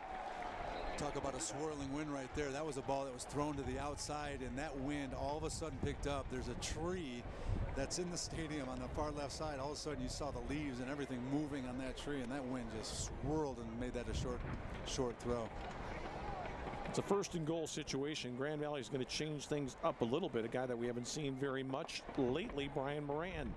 Big tight end from Weberville will step in here. Potts will go out. Wright will go out. When you can take Jamie Potts out for a bigger guy, that's kind of a nice thing. Yeah, right. Foul occurred in the end zone. Ball be placed on the 2-yard line. 1st down. Ball at the 2. Spencer got over there in the blitzer and kind of helped that play out, and that the wind just killed that ball. It's unbelievable how much that wind started howling when we threw that one. Now, that looked like it was going to go deep corner. All of a sudden, just died. Grand Valley's got 2 wide again. Well, Chuck Martin was here on campus yesterday. We know what he would do right here, but I think Grand Valley might look to hand it off. A million guys in the box. Bart might be looking to throw. It's going to be Kirk Spencer. Oh, boy, did he take a knock. Got to lower his pad level. Well, they say, and the defender that got him was Miles Alexander. We haven't seen much of Carter lately. I don't know if he's okay or not. He played pretty well in the 1st quarter, but they had Kirk low and high. Anthony Lanier was one of the guys on him. Spencer's back behind the quarterback this time, which now they move him into a different position. He's going to run to the outside. He's going to get to the flag this time. It's a Grand Valley touchdown with under a minute remaining, and the Lakers move on top on homecoming by the score of 27-0. Kirk Spencer said, hey, that didn't work inside. Let me go outside. A great job of blocking on the perimeter, both by the offensive line and the wide receivers on the outside. And Kirk Spencer just walks into the corner of the end zone. Great job for Grand Valley. Wow, what a performance in this first half by this Grand Valley team. Offense, defense, and special teams. 2 touchdowns in the 1st quarter, now 2 in the 2nd. The senior Spencer gets 1. Nice memory for him of homecoming. Joel Skipper, boy, that ball swirled through and ended way wide, but it got through the uprights and then took a right turn up toward the runway to the locker room. It's almost like golf. You got to keep that ball a little bit low and out of the wind as in these extra points if you're the kicker. Yeah, Joel Skipper's been hitting big drives this year. He needs to hit the low 2-iron. I think we'll see that on this kickoff right now. A low squib kick with only 49 seconds left. Nothing in the air on this ball as the wind really starts to pick up. Kirk Spencer seems pretty happy about it. It's gone Grand Valley's way, but it's been a well-rounded performance, but the defense has really been the side that has been able to shine tonight. Findlay, a good team. We never thought that Findlay wouldn't get some on the board, and probably a lot on the board here at some point, which they may still, but so far Grand Valley's run out, and let's be honest about it. When you get ahead 28-0 with a half to go, generally you're in pretty good shape. There's going to be some adjustments in here we see again. Well, they changed it up this time. They didn't like the hold from Joe Robbins last time. Joe, you went to the wrong side? Studdard is the guy. It seems to me like you'd want to have a fast guy as your safety back there, yeah, which is what Studdard becomes, because he's not going to get the big push down the field. Your safety's always going to be the guy holding the ball on the kickoff. That's better from Skipper. Low and swirling, going to be a hard one to pick up if it gets picked up at all. And running the wrong way is the Findlay return man, and I believe that was Dauda Silla, number 7, who grabbed that one. And with 44.4 left in the half, Findlay has got to find something here to build on as we go for the final 30. Well, I think that if you're Coach Keys and his staff, you just need to want to get this half over with, go into the halftime, make your adjustments, and try to come out in the second half. As you're kicking the ball off, Grand Valley's going to get the ball to start the second half. You know, one thing about this too, Bob, is that you might think, well, we can hit a couple and maybe get a field goal try, but what point is that? Yeah. The wind is blowing so hard, even though it's marginally with Findlay right now. It's, like as you said, swirling. Yeah. It's unpredictable, and if you had to depend on a kick to win this one, you'd be in bad shape. Grand Valley is going to play Carey back at free safety. He's 15 yards up the field. Oh, They're going to try to throw, and they throw it out here, and it's a good pitch and catch up to the 42-yard line. Nice stop made by Goldman on the receiver that time for the Oilers, and it was Dylan Blunk, who could be up over 50 in terms of catches for the year after this game tonight. Clock stops as the receiver goes out of bounds. They're looking to throw again. Some pressure. Ball in the middle of the field. Oh, man. That could have been a world of hurt for Findlay right there. It was tipped up toward Dante Carey, and he had nothing but green space in front of him. You said it right there. That ball gets tipped up right here, and if this ball gets caught by Dante Carey right there, there's nothing but green on the right side of that play, and I think Coach Keys and his staff might take a look at that one and maybe slow their roll just a little bit here. It was Schlosser, the young guy at linebacker, who got back in under coverage, made a good long drop, deep drop, got in the way. They're going to draw it this time, and Grand Valley's happy to give up that play, and falling down at the 48. They're going to call timeout. Grand Valley is going to call timeout. No, they're going to. Findlay is. Findlay's calling timeout. Okay. At midfield with 27 seconds left, not scoring any points with a team that's used to scoring 38 a game and rolling up almost, like I said last week, 500 yards of offense, but averaging close to 400 yards of offense, and one of the top offensive teams in the GLIAC, not used to getting shut out like this. And again, only 85 yards of total offense before this series started. A very frustrated offense for Findlay and trying to find something before this half concludes. We've said it before, Bob. You mentioned it. 39 this team got against Ferris. They gave up 6 touchdowns. But I'll say one thing right here. If you're Findlay, you have to be so careful not to put your quarterback at peril in this situation. If he gets a big knock and can't continue on, you'll wish that you'd just taken a knee. And not only for this game, but for the rest of their season. You're right. You know Matt Judon's got the governor off. He's going to be coming after him. Ears are pinned back for this front four. He's looking to throw again. He's going to take a hit, and Matt Judon got him. He didn't get a good lick on him, but he did enough to end the half. The clock is running. Findlay's not going to call timeout this time. A little help with Alton Boss on the other side here, too. Why didn't Grand Valley call timeout, though? They could have forced a punting situation here and gone after the kicker, but I think Grand Valley's going to say enough is enough.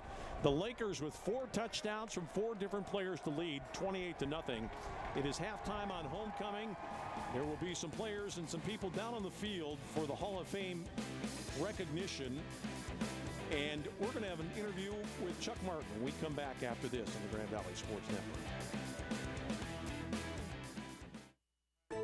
At Metro Health, we don't see patients, we see people. And when it comes to their health care, there's one thing we're all working toward: helping them feel better. Better summers, better dances, better retirements, and better roads ahead. This is what we want for every person we see every day. Better. Metro Health. Better all around.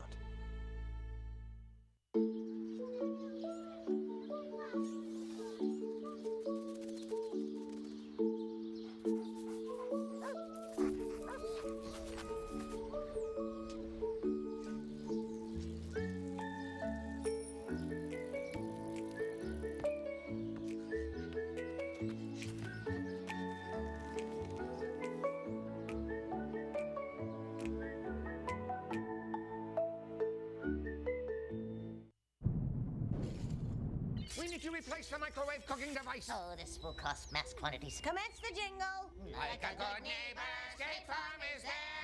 Hey, Bildar, how can I help? Brent Allen, did we receive savings from our discount double check? Oh, yeah, a bunch. This pleases me. Wait, we're in space. I thought you guys were from France. Like a good neighbor, State Farm is there in France. See? France. Oui. Save mass quantities with a State Farm discount double check. And lastly, Uverse gives you a whole bunch of on-demand TV shows and movies. Let's get started. Well, how many is a whole bunch? As many as Xfinity? I swear you're gonna love it.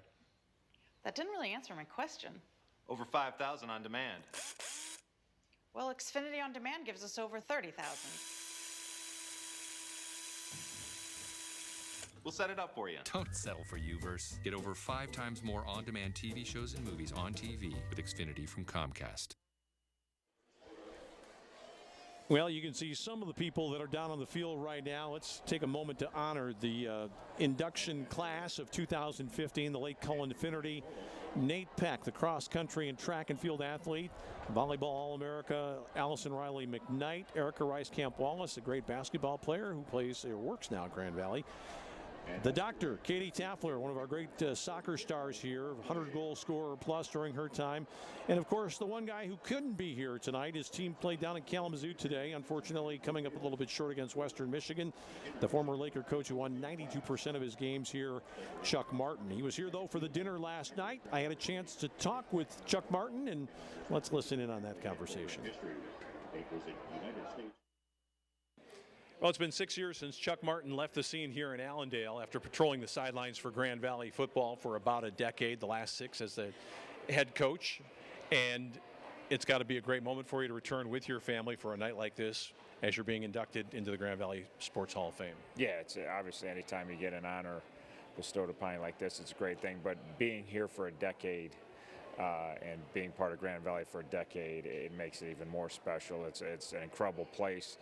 Every time you get here, it's grown more and more. There's new incredible buildings, or new incredible dorms, or new incredible something.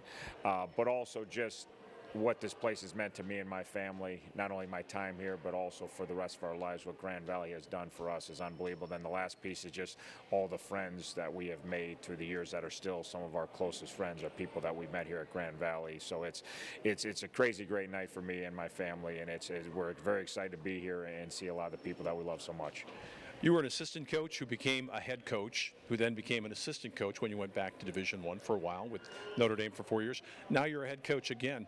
What's that transition period been like for you when you took a step back to join Notre Dame on Brian Kelly's staff? And what did you learn during that time that you think is going to help you add to what you already knew about being a head coach now that you're at Miami? Well, the thing in our profession, anytime you move, you get new experiences. Anytime you do a different job, you get new experience. So you go from assistant to a head coach at Grand Valley. Then I went to the secondary coach at Notre Dame for 2 years. Then I went to the offensive coordinator at Notre Dame 2 years, then back to being a head coach. So all those experiences are valuable. You grow every year, even if you keep the same job. But I've been kind of fortunate in my career that I've kind of bounced around at different positions and different sides of the ball. So that's really helped me continue to grow as a coach. And that's always a goal. Sometimes when you move, the greatest thing about moving is it's a new experience and you get to grow a lot as a player, or a person, and as a coach. What was it about Miami that appealed to you when you left Notre Dame, Chuck, to go down there? It was a program that had fallen upon some hard times. They'd had a winless season, and a lot of people expected that maybe you were going to move what would consider to be maybe a step higher than that. But obviously you knew about the program, being a Midwest guy yourself, and you knew what the potential was at Miami. Yeah, 3 things. One, the football tradition there and the cradle of coaches, the coaching tradition there is a crazy thing to be a part of. Secondly, the academic background of Miami fits my wheelhouse. It's one of the finest academic institutions in the country, and I love to be at a place where you really develop student athletes.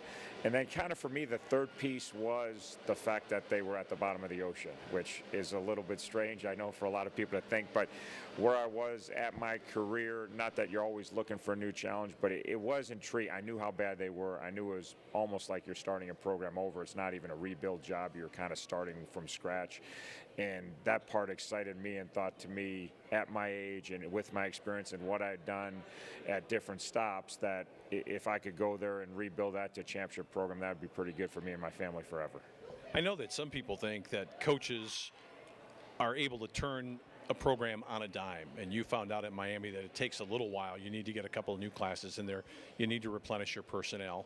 Have you been discouraged at all by that, or do you feel like it's just a matter of time before you guys get over the top relative to the wins and losses? Yeah, no, not discouraged at all. It just depends on what program you take over. You could take over a program that had 8 or 9 wins and then goes to 4 wins, and you take over and it's probably not that far away, you know, or you very rarely can you find a program that was as low as Miami was when I took it over. They lost 16 straight games. They lost the year before by 25 points a game. So we knew it was a long-term rebuild. When we talked about the job, we talked about this is going to take time, and if you're looking for somebody to come in here and flip a switch and take you from 25 points a game losing to winning right now, I'm not going to be your guy, but we're going to build it right. We're going to get recruiting. Recruiting's been fantastic. We're playing a ton of our recruits right now. We're playing way too many. We played 24 freshmen and 15 true freshmen last week. You never want to play 15 true freshmen, but we believe we're going through the growing pains right now that is going to make us great here down the road the next 2 to 3 years. So we knew it was a total rebuild. We went in there with our eyes wide open. Our assistant coaches understand, and we're going to keep grinding away. And yeah, losing, and particularly for us, who we haven't lost a lot ever, you know, and we're not used to it, can be difficult. But also, when you took the job, you knew it was going to be a big project. And we feel like we're way ahead of schedule with the ability that we have on the field compared to what we did 2 years ago. Notre Dame is such a fishbowl in terms of college football. Everything that you do all the time, regardless of who you are there, is scrutinized, looked at, talked about, things like that. How did that experience help you after you got assimilated into the system there with the way life was? And how's that helping you now? For me, it wasn't as big a deal because I really don't follow the media, which everyone does, and coaches tell you they don't, but they do. They know everything. I went to Notre Dame, and I'd hear people talking in the offense. You know, our first couple years when we had a couple tough losses, I'd hear people in the office, and they talk about what they're saying about us, and I just laugh like, I just go to work and keep my head down and do my job, and that's always how I've been. And I don't. It's the same thing at Miami right now. I'm sure there's people that think we're doing a halfway decent job because they understand what we took over, but I'm sure the majority of the people think, what the heck's going on? We brought this staff in to get this thing turned around. They haven't turned around yet, and we know in our profession it's turned around right now, or we're looking for somebody else. So, but to me, I don't pay. I just go to work and do my job and believe in what we're doing and stick with the process. So for me, not as big a deal. It was a big deal for a lot of people at Notre Dame because every single step is magnified. But to me, it's like focus on what you can control, and we all believe in that, and just keep working hard and keep doing it the right way, and you'll have success. One of the great things about being a football coach is that in most cases you have a lot of latitude in terms of picking your staff, and you picked for your staff at Miami a lot of guys with Grand Valley backgrounds. I looked down the list of names, and there's only 1 or 2 guys that I really don't know. But talk a little bit about it, and in particular, a guy that almost single-handedly won the national championship game for Grand Valley, Bill Breakin, in 2006. He's one of the young guys on your staff. And how have you been able to observe what he's been doing? Because he was at Notre Dame for a while and came back here. And talk about his prospects as a coach. Yeah, no, he's a tremendous young coach. He's a great communicator. He does a great job recruiting. He's got incredible work ethic. He always had an incredible feel for the game when he played, so transition and coach made sense. My comfort level with him, obviously, I've known him since 2001, and really besides 1 year when he came back here to be a receivers coach, one at my last year at Notre Dame, he's really been with me since like 2002, so as comfortable with him as anyone in the coaching profession. It is ironic, maybe fitting would be a better word, that you're being inducted into the Hall of Fame at Grand Valley on the same night as Cullen Finnerty, who was one of your great, great players. And there's got to be some emotions that you have about thinking about a guy being cut down in the prime of his life the way he was. And how often do you think about him and what he's meant to you in your coaching career and what he meant to you personally? Probably every time I think of Grand Valley, I think of him, you know. So just he's tied to a big part of my time at Grand Valley, and obviously I coached him as a head coach. I coached him as his position coach. We were obviously extremely close during his whole career here. So miss his competitiveness, like miss it more now than ever. Like I look on the field sometimes and think, boy, wish I won 6 over here. Would be things would turn in a hurry. So as a coach, you always remember the true competitors. There's more talented and less talented kids. There's kids that have better careers or worse careers, and a lot of it has to do with right place, right time. But you truly remember the kids that absolutely competed at the highest level and loved to be in that arena. And I've been fortunate, obviously, with all the success that I've been around, to be around tons and tons of kids that way. But there's still no one that maybe someday someone will compete as hard as 1-6 did. I don't think I'm ever going to say to my dying day somebody competed harder than that kid. So he's kind of the benchmark of what a true competitor was. And finally, Chuck, I'd like to talk to you about the ties that you still have with Grand Valley. Matt Mitchell is one of your guys and has been running this program since you left. Grand Valley's always done pretty well in Ohio, and they've done well recently in Ohio. The Lumpkin brothers coming up here for last year, and the young quarterback Matt Crable, who looks like he's a guy that might be a prospect. Is there any talk back and forth when a guy maybe doesn't quite measure up to what you think a Division I recruit's going to be in terms of what you can tell Matt Mitchell and his staff and put them onto players that aren't quite right for you? Not just me, but all the assistants still have tons of ties here, and even more ties than I have. I mean, Breek was just on the staff 2 years ago, so he knows a couple of the new guys that I may not know at all. Breek knows because he worked with them every single day. So, yeah, there's always that in our profession, you know, at all levels. And obviously, when you have close ties to Grand Valley, and maybe it's not even that we're giving them names, but they're double checking on names with us when they've evaluated their own kids. They may know, hey, you've probably looked at him. Hey, what did you think? Do you have any more information that maybe we don't have? Did you have him at camp? Or so there's always that talking back and forth, and particularly with the way my staff is assembled, there's tons of it with Grand Valley, obviously. Chuck, great to have you back here. Congratulations again on the honor, and great to have your family back here in town. Yeah, we're excited to be here tonight. I wish we could. My family's come back tomorrow for the game. Obviously, I can't, but it would be awesome if it was on a bye week. We don't have any bye weeks this year, unfortunately, though. Many of our customers are repeat customers. Once they travel with Cardinal, they come back time and time again. Our drivers are the best in the industry. We have so many positive comments about our drivers.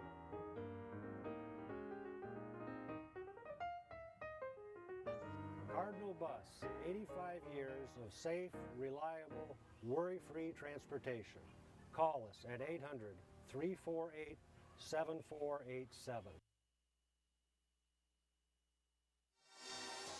Now there you see the Grand Valley Band, and that's Mariah Mascaro, who's back after graduating on to med school for her, and she's performing here tonight. Special treat as we take a look at what she's up to now down at the University of Toledo.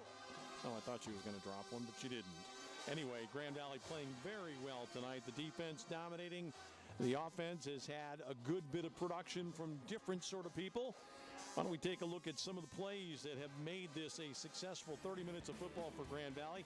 That's a toss across to Jamie Potts, who had a big first half. A little bit later, Nick Dotson, the freshman, getting into the act. It would be a notable night for him. And, of course, Marty Carter with a 20-yard run in the first half for the Lakers. Talked about Nick Dotson. He ran free in the secondary.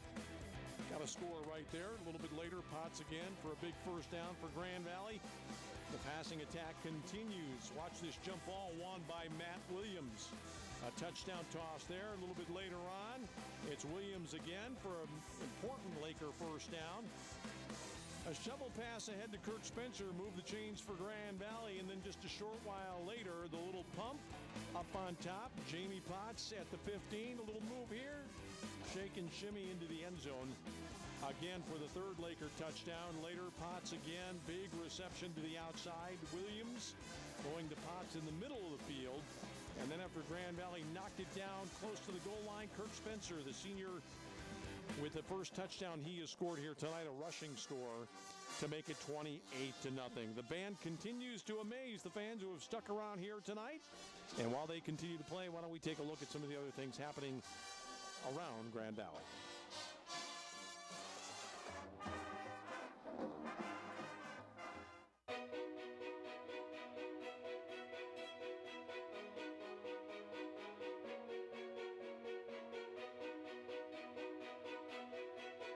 I came to Grand Valley because the moment I stepped foot on this campus, I fell in love, and all the people around, they just seemed so friendly.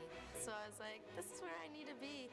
When I first came to campus, it was very welcoming, a very clean campus. I came to Grand Valley because they have a great biology department.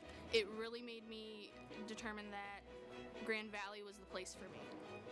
I came to Grand Valley because of the amazing opportunities that West Michigan had to offer Grand Rapids itself. Because of the small class size, it was the one-on-one, peer-to-peer opportunities I had with my fellow students. The moment I came in, it was an exciting place to be a part of. It's been going uphill from before I got here. It's continuing the upward trend. I really feel really blessed to be here. I dream of working in technology and really being a big part in connecting people and empowering a lot of friendships. I dream of being a marine biologist and focusing in marine mammals, mainly orca whales, also known as killer whales.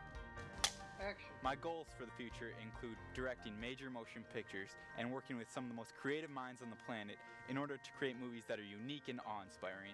I really want to become a physical therapist for our military. because my Uncle Francis was killed on September 11th, and they put their lives on hold and on the line to defend our country. And the thing that I can do to help them the most is to become a physical therapist and improve their quality of life to allow them to come back to their families. I'm interested in continuing my education to work on autonomous robotics that operate in space, where we can harvest resources that we can use both in space and back here on Earth. I really would like to find myself in some kind of position that involves working with public policy that has to do with education. And I would like that to have an international bent, to understand how to better form an educational experience for children in the U.S. And that's something I've just grown really passionate about. One of my favorite memories from Grand Valley is when I went on a study abroad trip to Ecuador. There I got to explore the Amazon cloud rainforests, and I got to try many new things, including eating a grub. Hakuna Matata. The first time I saw the campus, it was literally a cornfield with a road down the middle. When you think about the campus today, it's absolutely gorgeous. It's like magic has taken place.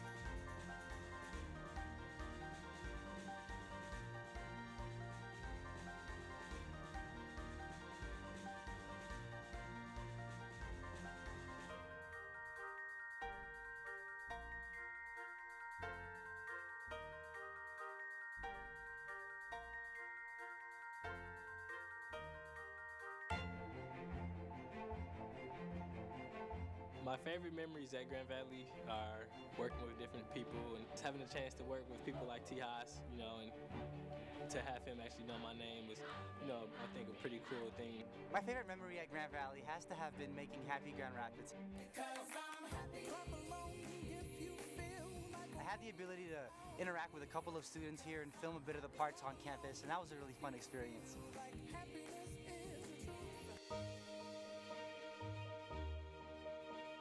At Grand Valley, I've had the opportunity to improve my clinical skills and to improve my competencies in nursing leadership, advocacy, and scholarship. I have had the opportunity to meet an amazingly diverse collection of students and faculty. I saw this massive investment downtown and these labs that were world class. Yeah, this is a nice structure. And I thought, what a great opportunity for my students and for me. And to be honest, I wanted to be a part of that. Grand Valley gave me the opportunity to be able to network and also help attain different internships. It really helped me be able to finish up my degree and be able to move on to a successful career. Grand Valley has given me that community to build and empower myself and empower others and be able to accomplish anything in the world. I feel just privileged to be able to call myself a Laker for a lifetime.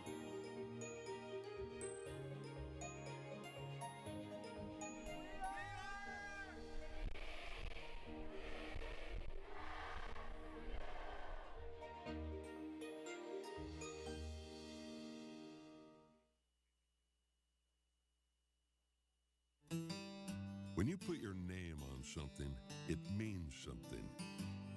For over 140 years, Coors Banquet's been brewed in one place with pure Rocky Mountain water and the best high country barley.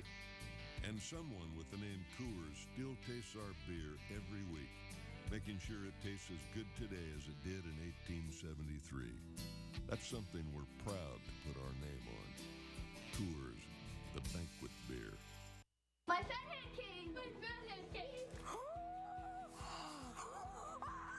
Oh my gosh!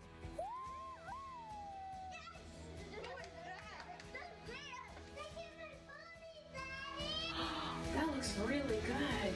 That look good? This is my fat head. I'm so excited for it.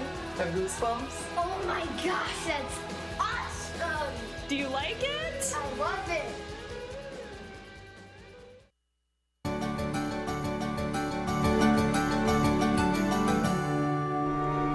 Students are enrolling in record numbers at Grand Valley. This fall, the campus welcomed a record number of first-year students, bringing the total number enrolled to more than 25,000, hitting a major milestone for the university. The percentage of minority students is also a record high, as is the number of international and out-of-state students. I chose Grand Valley because it offers a great education for an affordable price. There are also enrollment increases in engineering, health professions, nursing, and business. These increases show how the university's programs align with what students want and employers need. Grand Valley has a track record students and parents count on. It has the third best graduation rate of all public universities in the state, and nearly 85% of recent graduates are staying in Michigan to begin their careers or graduate work. For Around Grand Valley, I'm Mary Eileen Lyon. All right, Bob Mitchell down on the sideline with a pretty satisfied coach, Matt Mitchell. Let's enjoy hearing from those two right now. Coach Mitchell, shooting a pitch out or a shutout in the first half. Let's talk about your defense and how well they're playing. We're doing a great job. I mean, I think the biggest thing, we're just getting a lot of pressure out of a four-man rush. He's not really comfortable, and we stayed aggressive. We brought some blitzes and put him on his back, and they haven't really hit anything really substantial. So they're the reason that, you know, it is where it is right now. 14 points in the first quarter, 14 points in the second quarter. Offensively, doing a really good job. Bart Williams doing a great job throwing the ball. Offensive line in the running game doing well.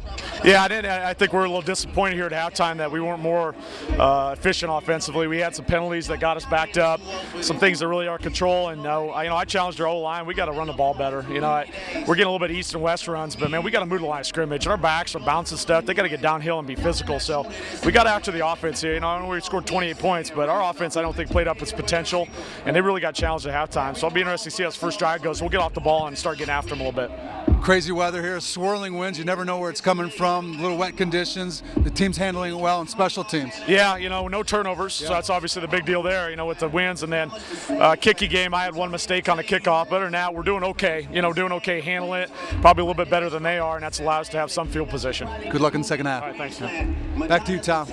All right, Bob Mitchell with Matt Mitchell talking about the first half, which really there wasn't that much to say about it. It was all good for Grand Valley. They kicked the ball out of bounds once, and other than that, you can't find any fault at all with the Lakers, who lead by the score of 28-0. Want to mention again about the Hall of Fame? We'll talk about that in a moment. We'll take a quick break right now, though, and we'll come back with Grand Valley receiving the second half kickoff after this. When you put your name on something, it means something. For over 140 years, Coors Banquet's been brewed in one place with pure Rocky Mountain water and the best high country barley. And someone with the name Coors still tastes our beer every week, making sure it tastes as good today as it did in 1873. That's something we're proud to put our name on. Coors, the banquet beer. You learn something every single day at Grand Valley State University about who you are and who you can become, about where you've been and where you're going, about your goals and how to accomplish them. At the end of the day, you know what you want from life. Find it within yourself. Find it within Grand Valley State University. All right, as Grand Valley gets set to receive the second half kickoff here tonight, I want to tell you again about the honorees for the Sports Hall of Fame. Here in Allendale for 2015, Nate Peck, a cross-country star, the All-America soccer player Katie Taffler, now pursuing her career in medicine. Chuck Martin, who we heard from at halftime, Allison Riley McKnight, great volleyball star. Also Erica Rice-Camp-Wallace from Women's Basketball National Championship team back in 2006, and it was great to see her on hand today. We wish it were under different circumstances. Jen Finnerty, the wife of Cullen Finnerty, who passed away about 2.5 years ago, and her two children, Caden and McKinley, who accepted on behalf of late dad, who was a great one here for many, many seasons, the most successful college quarterback of all time, with over 50 wins, and Grand Valley's ready to go again. This ball's kicked away from Spencer over his head out of bounds. Touchback. And Grand Valley will have it first and 10 at the 25 after that kick by a guy that we haven't talked about at all tonight. Let's give him his props. Tyler Bujaya who kicked that one out of the end zone with relative ease, and Kirk Spencer is going to trot over to the sideline as we await the return of Bob Mitchell from down below, fighting his way through the crowd. Big first half for Grand Valley. 3 touchdown passes for Bart Williams. One of 32 yards to Nick Dotson. The next one, 24 yards to Matt Williams. The third, 35-yarder to Jamie Potts. And Kirk Spencer added a short touchdown run at the end of the first half as Grand Valley had it all go its way. And the Lakers take over here. 1st and 10 behind Williams.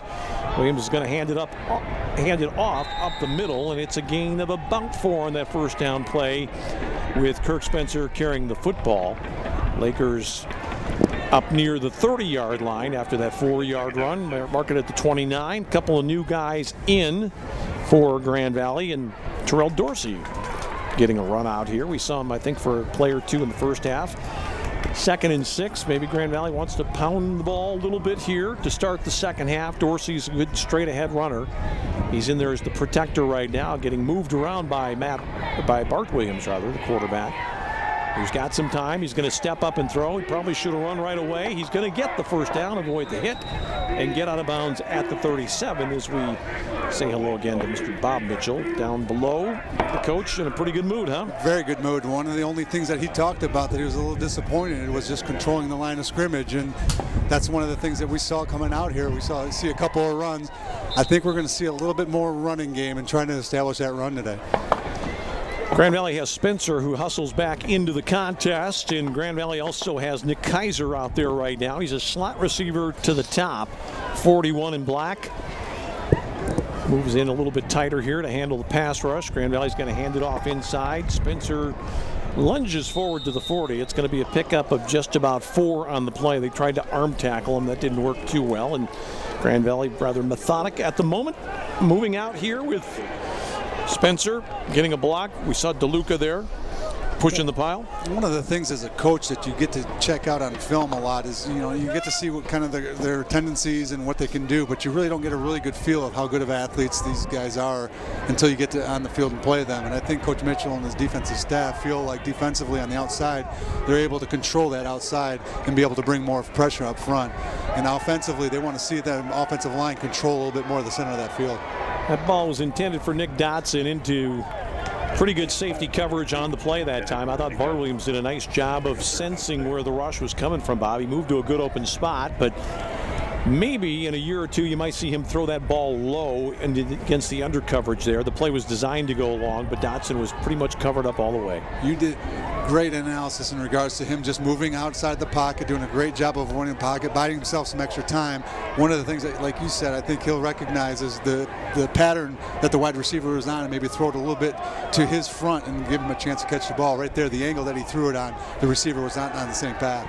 Bart's going to have to work to get away from this one. He does. He throws a bullet out there. Oh, it was a good try, a diving attempt at a catch by Joe Robbins down the field. I think if Williams had continued on, he would have walked it across for the first down, but he was feeling the heat from behind.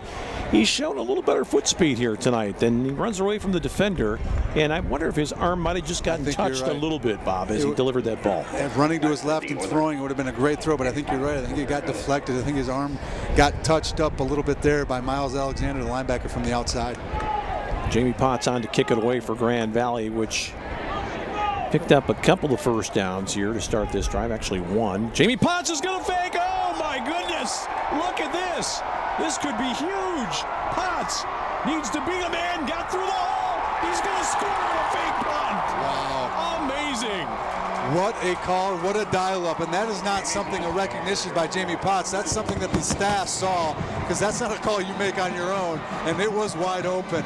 It's a thing with that rugby punt, everything moves to the right, and they saw a tendency, and what a great job faking, putting his head down, and with the athleticism and the speed of Jamie Potts and some great blocking downfield, here we see a great cut, and like we said, great blocking by Joe Robbins downfield, a big touchdown for Grand Valley on special teams. Another guy that got in on that, who we haven't talked about this year, Raju Blackman, the linebacker, a freshman from Fort Wayne. Skipper belts it through. It's 35-0 on a 60-yard run by Jamie Potts on a fake punt. Wow. I was just about to say how I was a little disappointed in Grand Valley and not establishing the run and staying with it, and what a disappointing opening drive that was, not scoring. I'm glad I didn't say it. Well, well. Talk about a gift falling in your lap. Matt Mitchell in August told me, he said, there's really no way Jamie Potts can come back. His season won't be done until the second week of September. Now, if his team had qualified for the playoffs out there in the Pacific Northwest, he wouldn't have been able to come back. No, and one of the things they talked about was him still coming back, but next year. Possibly coming back next year, taking this year off, playing baseball and playing it out, and coming back next year, which, as a Grand Valley fan, you'd have been excited about because of the maturity of Bart Williams, the quarterback, and some of these young guys playing, having a senior leader come back. But the way this season has unfolded and the way that Grand Valley is playing, as we look at the scoreboard, 35-0 against a good Findlay team, and at 6-1, potentially getting to 7-1 and moving forward and really putting a push to the playoffs, that's when you need a senior leader and a guy like Jamie Potts to rally that wide receiving core and give Bart Williams some really good targets to throw to. I think Findlay is just stunned by what's happened here tonight. It's a good kick by Skipper. Grand Valley's got some people down there covering, and it's a good tackle made. I think it was Joe Robbins on special teams who collected the return man. A flag down. I think this one might be pushed back a little bit, Bob. Maybe I'm wrong about the flag. Well, generally, like you said, where that flag is thrown, it's usually a block. Oh, there you see it right there. It was a double team block in the back on the Grand Valley player.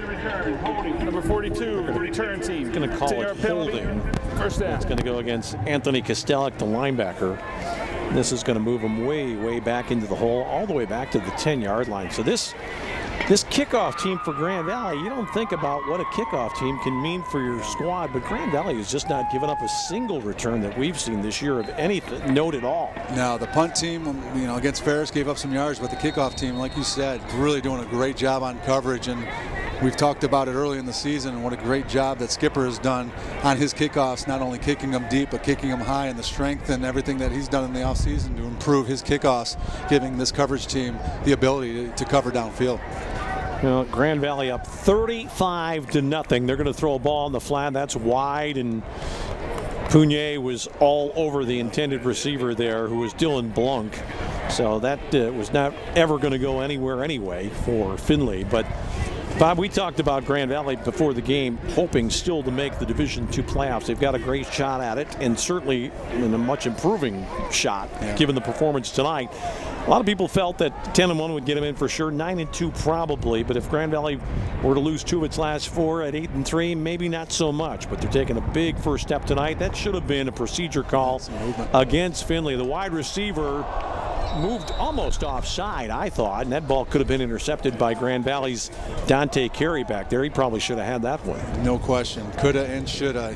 Ball went right through his hands. Did a great job of playing center field on that, reading the quarterback's eyes and dropping back into coverage, and we'll get a great look at it right here as he drops back, and this ball kind of right through the hands. He overran it. Of the defensive back, and we always say defensive backs are defensive backs. For a reason. My friends Todd Wooden, who used to lead the Grand Valley in pass breakups, wouldn't appreciate that comment. This is a catch for a first down. Very nicely done. A little drag route by Dylan Blunk. Made a long run across the field to get there to that one. So they needed some pretty good protection, and they got it. Alton Voss was getting grabbed a little bit. We saw that Goldman was chasing and trailing Dylan Blunk on the play. First down and 10. At the 26-yard line. Dylan Blunk coming off of a great performance last week with 6 catches, 111 yards, and 2 touchdowns, basically getting shut out today other than that catch right there. And Grand Valley's defense, like we've talked about all day, doing a great job not only in coverage but putting pressure on the quarterback. That's a catch for about 7. The receiver went out of bounds after he got hit by McKissick, and that catch was made by Trevor Conklin over there on the sideline.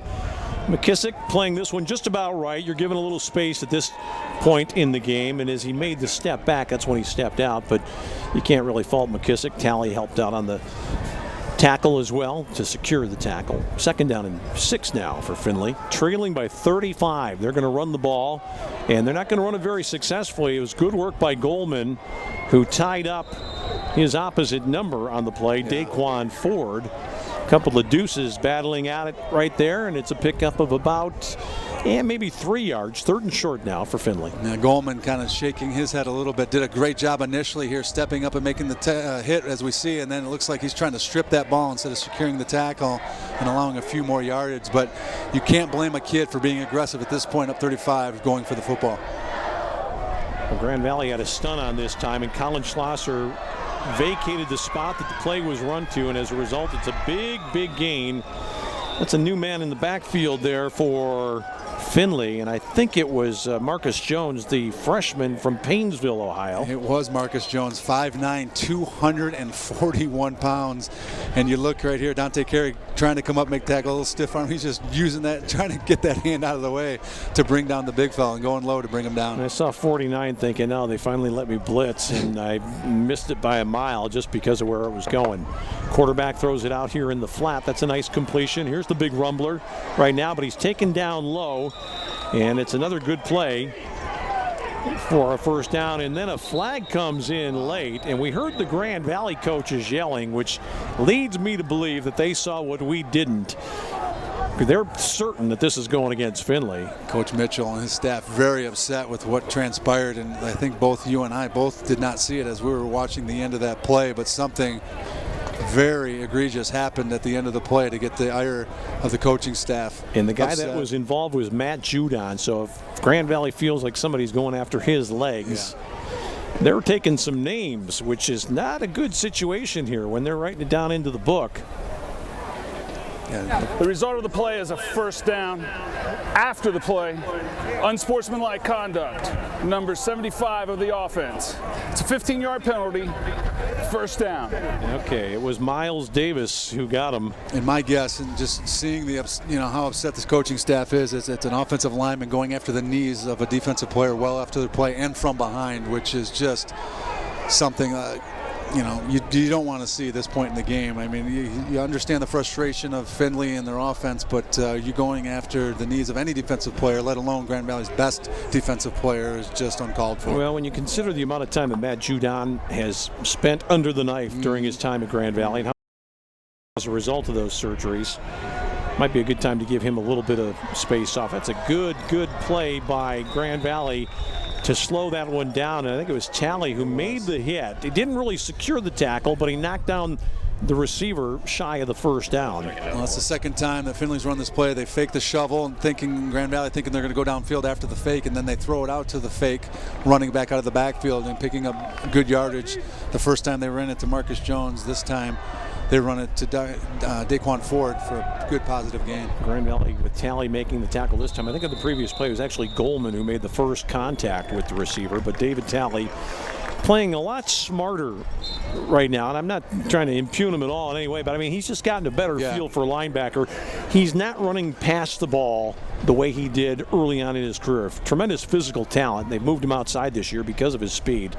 But he gets it now. You can just tell that he knows where he's supposed to be. Well, he's a kid who's kind of a tweener, as far as a corner and a linebacker, kind of a guy like Charles Hill used to be, and trying to get used to a couple of positions. And he's just starting to get his feet wet and feel comfortable with playing both positions.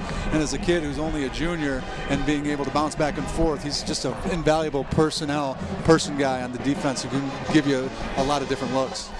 Judon, I believe, he's back in there right now. I thought he was going to be out for a while. They held him. He nearly got a sack, and he really just gums up the play because he got held. He got to the quarterback. He spun the quarterback, Reese Jervis, and kind of forced a hurried throw that goes incomplete. It'll be third down now. They're going to get... it was Judon. Yeah. That's why they had to hold him. A little quick off the ball, maybe a little lined up off sides, but again, he was lined up offside. One of the things that he does, even though he was lined up off sides, he does a great job of dipping that shoulder and getting underneath the tackle on the outside. And we're going to get a good look at it, I'm sure, before the night's out. We're down 35-0 with the defensive lineman with their ears pinned back and rushing this quarterback. Judon's going to get another attempt to try to get some more sacks. They're going to run it with the big back, and what a play again by Talley, who was the first guy there. There are a bunch of guys that got into that one at the end, but it was 7 in black who made the initial hit, and Grand Valley had some help from Pugnier, who came up. Very good tackler. You can see how this guy's forced himself into the lineup with his toughness and tackling ability, and he's a big safety. And here's Pugnier right there. He goes shoulder to shoulder with the big man and held his ground. That's a great job by holding him up and letting his teammates come to the play. And if you're Jim Lewis and Nick Postma, your co-defensive coordinator, you are so happy to see the way that the defense is swarming to this football. Oh, just no chance. Judon was coming gangbusters there. The quarterback slipped a little bit. He loses about 5 on the play. Jervis goes down at the 40. It'll be third down now and about 15 for Findlay. The clock continuing to run, and we're almost halfway through this third quarter, which has been highlighted by a Jamie Potts 60-yard touchdown run on a fake punt, of all things. I do not recall ever seeing Grand Valley score on a fake punt. Or even trying it. Yeah, I can't. exactly. I mean, in a situation that wasn't desperate. That was just middle of the field. We don't have to do this, but we're going to do it because we can. Grand Valley's coming with the heat again. Judon with a push. Ball in the flat. Complete. Shy of the first down, though. The receiver goes down at the 30. It'll be fourth down. I don't think there's much doubt here that they'll be going for it. That catch was made out in the open field by Anthony Federico, the tight end, his first ball tonight. Fourth down. They're trying to go quickly. I wonder if Grand Valley might consider calling a timeout. They're going to bring the heat right now. They're going to go man-to-man on the outside, cover zero, what they call it, and bring the heat, put some pressure on, let their... Oh, you're going to get a flag right there. That's a definite interference against McKissick. I thought Grand Valley jumped offside as well. And it was exactly that. Cover zero, man-to-man on the outside with a free safety over the top for help. McKissick just got his feet tangled up and just a little bit of poor mechanics on his part on the outside. You know, really, McKissick, I think he has to identify who he's guarding there. He's guarding a tight end. Running with him up the field shouldn't have been a problem. And the coaches are looking for an uncatchable ball, but I think that with the interference and where it was at, you really can't judge it that badly. If the ball was first down. Yeah, I don't think that really comes a little bit into more play. You could have called holding just as easily. Yeah. It's going to move it down to the 15. McKissick has had some people going after him a little bit. He's a great athlete. They love the way he covers, but physically he's still got to grow in this game at this level. But he's going to be phenomenal. The kid's a freshman. He's got great speed, great attributes defensively, and you got Walton on the other side just getting better and better. And with the pressure that this Grand Valley defense puts on you, they're going to happen. And there's just a blown coverage by Grand Valley right there, leaving the tight end wide open on a play-action pass. Well, it's kind of justice in some ways for Federico because he was the guy that got tackled on the previous play. Might have scored a touchdown, but he does get one this time. Tight end drags across the middle. They roll away from the pressure, and there is nobody home, and Findlay is on the board at long last. Exactly 7:15 left here in the third quarter, so they had gone almost two-thirds into the game without scoring. Well-designed play by Coach Keys and his staff. They fake the play action on first down and get the tight end to come dragging open in the corner of the end zone. Bouger with the extra point. It's 35-7. More to come on the Grand Valley Sports Network.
The cheerleaders enjoying themselves tonight. Some of the students have headed for the exit. They got a little bit wet being outside during the tailgater. We'll forgive them this time, but I'll tell you, the way this team's playing right now, I don't think you want to give up on them too quickly because it's a Grand Valley team that seems to be getting a little bit better every week, Bob.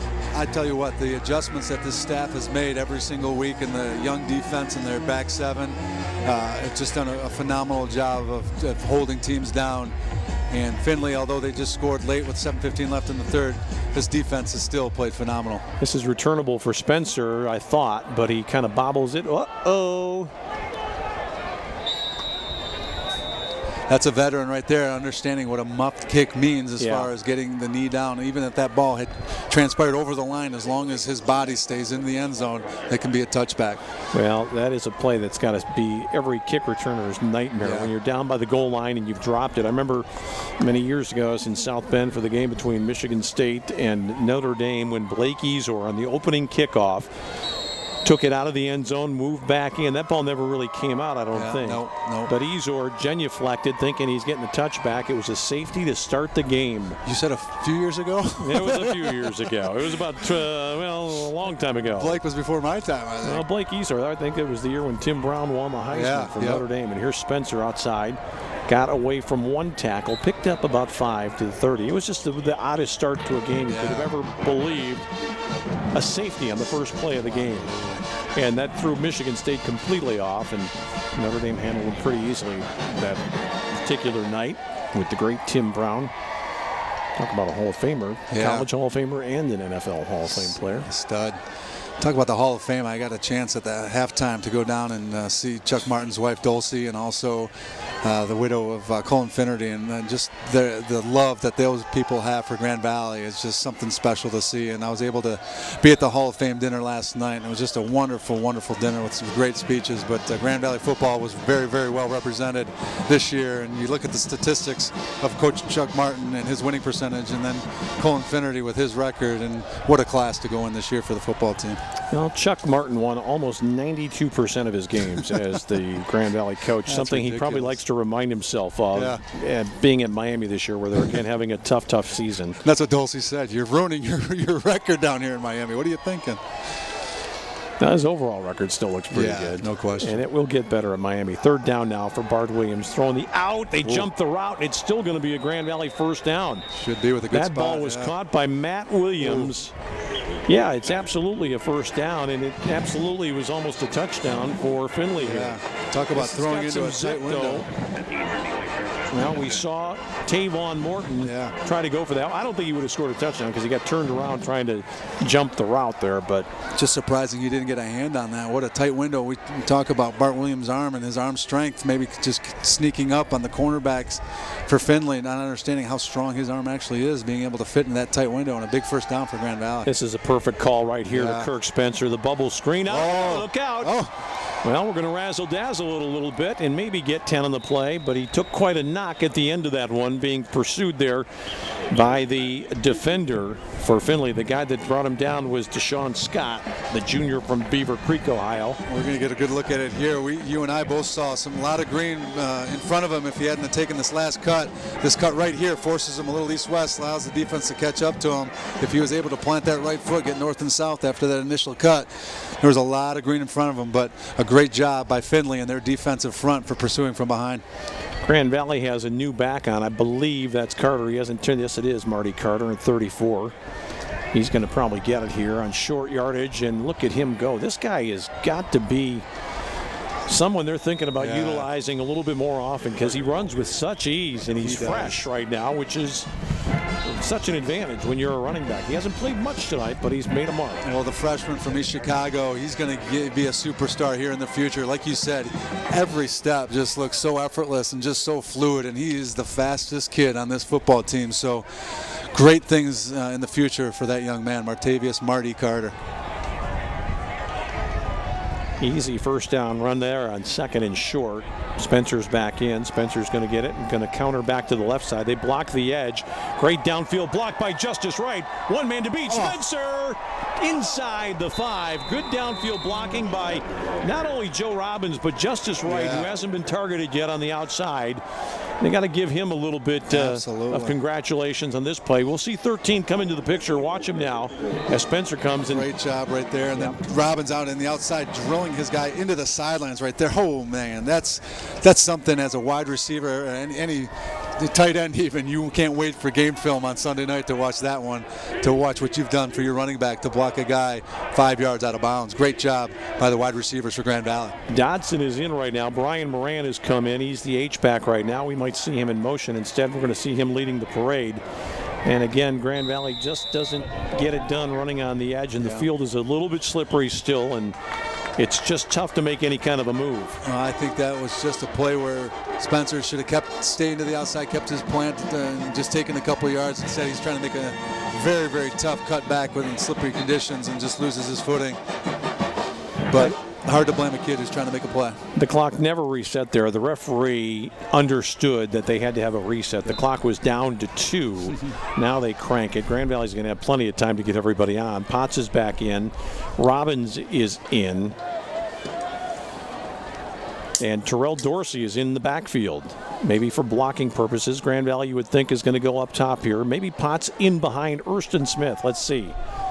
Oh, instead they went across the middle, and Bart Williams had that one knocked down. They were looking kind of a quick post move by Jamie Potts. Aaron Ivory doing a great job of breaking and reading the quarterback's eyes and breaking it. We'll get a good look right here, and if he gets that other hand up, potentially an interception in the end zone. I think Bart Williams doing a little bit too much of staring his wide receiver. You're exactly right. The free safety able to break on that. You've got to score that touchdown with your eyes if you're Bart Williams. Great call. You bet. Look to your right, move the free safety, move the defense with your eyes, and then come back to where your primary target's going to be. Well, you know where you're going to throw. You know where you want to do it. You're not going to have a lot of time. It's one option there. Grand Valley looking to go. Oh, he had right in the middle, but he might get out of this. Oh, could he score it from here? Wait for your block. He does. He made it hard. I think he got in. Did he or did he not? Boy, why don't looked like if they threw the bag, they might have fumbled, and it might have been a touchback. Oh, my goodness. Is that a disaster? It is a touchback. That's what they're waving. Wow. You know, I'm not a fan of the reaching out with the ball. Get it on the next play. It would have been 4th and an inch. But he's waiting for the block here from Kaiser. That just doesn't work, and it's absolutely the perfect call. No question about it. The officials are right on it. But what would have been a great Laker drive ends in a turnover, and, you know, I just not a fan of this play right here. You see it go wrong so often. How do you expect to hold on to the ball when 3 guys are hitting you? I don't care who you are. And you're only holding it with one hand, but let's give Findlay's defense a credit for not giving up on that play, and they had 5 or 6 guys crashing down on Bart Williams to make that play, forcing the fumble, and the ball fumbles out of bounds into Grand Valley's end zone, which results in the touchback. Yeah, and that's not a good decision that time by Bart. I mean, you don't have to get it all. You don't have to hit a home run every at bat. And I agree with you. If he had continued to the outside and kept running hard and just kind of gone for the pylon that way, it takes the hit out of play for one, and also takes the turnover out of play. That's a good ball into tough territory right there, throwing down the middle, and it's Federico who's emerging in this game, who moves the chains on 1st down. That's the kind of thing that probably won't affect the final outcome of this game, but it really puts a damper on it for Grand Valley because they just had put together a beautiful drive answering a score. They got within 6 inches of the goal line and then gave it away. Well, you put pressure on the defense, who's played really, really good football as of late, but... Oh, that's grounding right there. No question about it. It doesn't matter if he's outside the pocket there. If he throws it sideways, you got to get beyond the line of scrimmage with that throw. That's a definite intentional grounding. Grand Valley's looking at the chains right now, and the flag comes out. And David Talley, I mean, where's he throwing it? He's throwing it to the golf course. Yeah. Loss of down at the spot. Loss of down, too. 2nd down. Big penalty that hurt Grand Valley earlier in the game, and it's going to hurt Findlay right here. And a great job of, you see the athleticism and the speed of Davey Talley. We saw this kid emerging last year as a phenomenal linebacker. The young man out of Orchard Lake St. Mary's has just got tremendous speed. Bob, if they spotted this ball correctly, it seems to me like they haven't lost any yardage at all here. Well, I think it's a 5-yard penalty from the previous spot, so and a loss of down. Okay.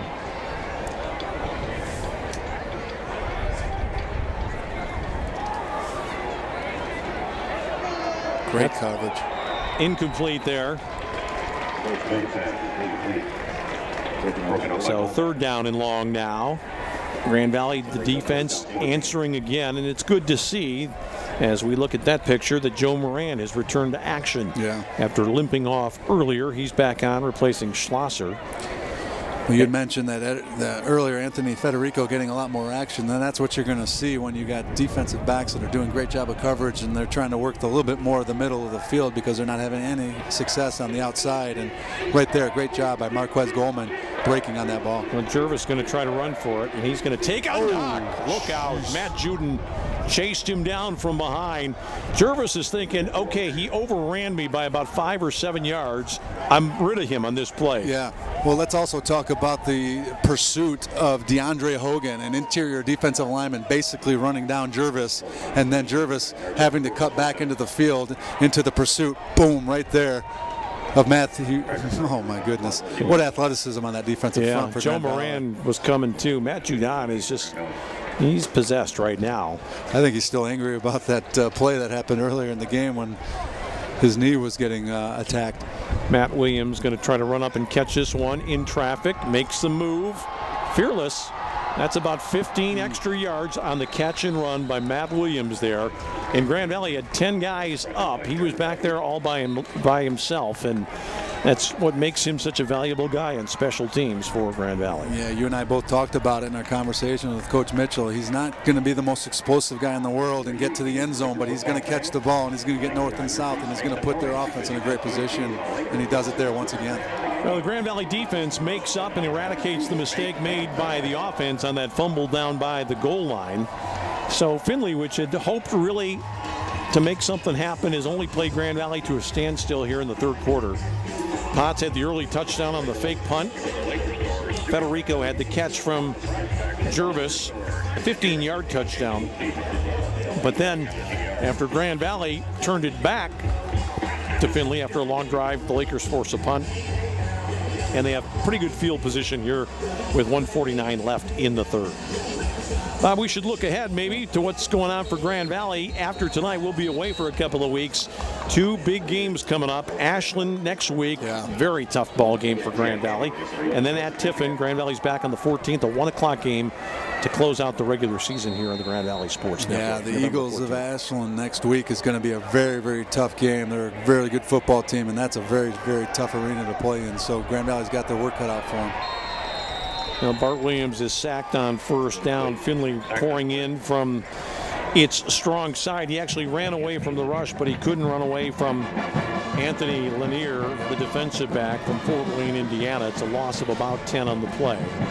And I'll say this about Grand Valley, they're not deviating from the plan. They came in thinking they could throw against these corners, and that's what they've continued to try to do. I don't know if Coach Mitchell's trying to fake me out or us out at halftime with his speeches, but every time we talk to him, he wants to establish the run, and they come out firing and throwing the football. But right there, you're going to see Findlay right now with really nothing to lose, down 35-7. They're going to have to do something different and bring some heat on this Grand Valley offense. And right there, a really, really good play, making up 12 yards, putting Grand Valley in a situation on 3rd and about 7 to be able to make this first down. Yeah, more like 13, I think, here, Bob, for Kirk Spencer, who got up the field, straight up the field. The outside was kind of sealed. He makes a little bit of a spin move there and then got forward for a couple of extra. Lanier was the guy that brought him down. Passing situation right here for Grand Valley, obviously. Dorsey is back into the game. And they could run it with him, but I think he's probably in there for protection purposes. I think Dotson is back out there right now. And, of course, we've got to keep an eye on Matt Williams to the near side, but they've got the safety kind of coming over the top on him right now. So we'll see where Grand Valley goes. They're going to bubble it out here to Dotson. Dotson makes a quick move and a beautiful run for the first down. And you talk about a guy that is out there in spikes and everybody else look like they're on ice skates. Absolutely. You talk about a freshman, that's exciting play right there and something to look forward to in the future for this kid. He made 2, not only catching the ball in these conditions, it's starting to mist and the rain's starting to come down, but plants right there and then another move spin to get the first down. This kid's going to be something special to watch coming down the road. Boy, it almost seemed unfair what Anthony Kostelik had to look at right there. He was nose to nose with Dotson, and we'll talk more about that play when we come back. Third quarter in the books. Still more to come on the Grand Valley Sports Network. What if a home phone could also be a smartphone? And what if that home phone could save you money on your home and wireless bill at the same time? With Xfinity Voice, you get amazing technology like readable voicemail on your smartphone, caller ID on your TV, and even text messaging, all for a low price.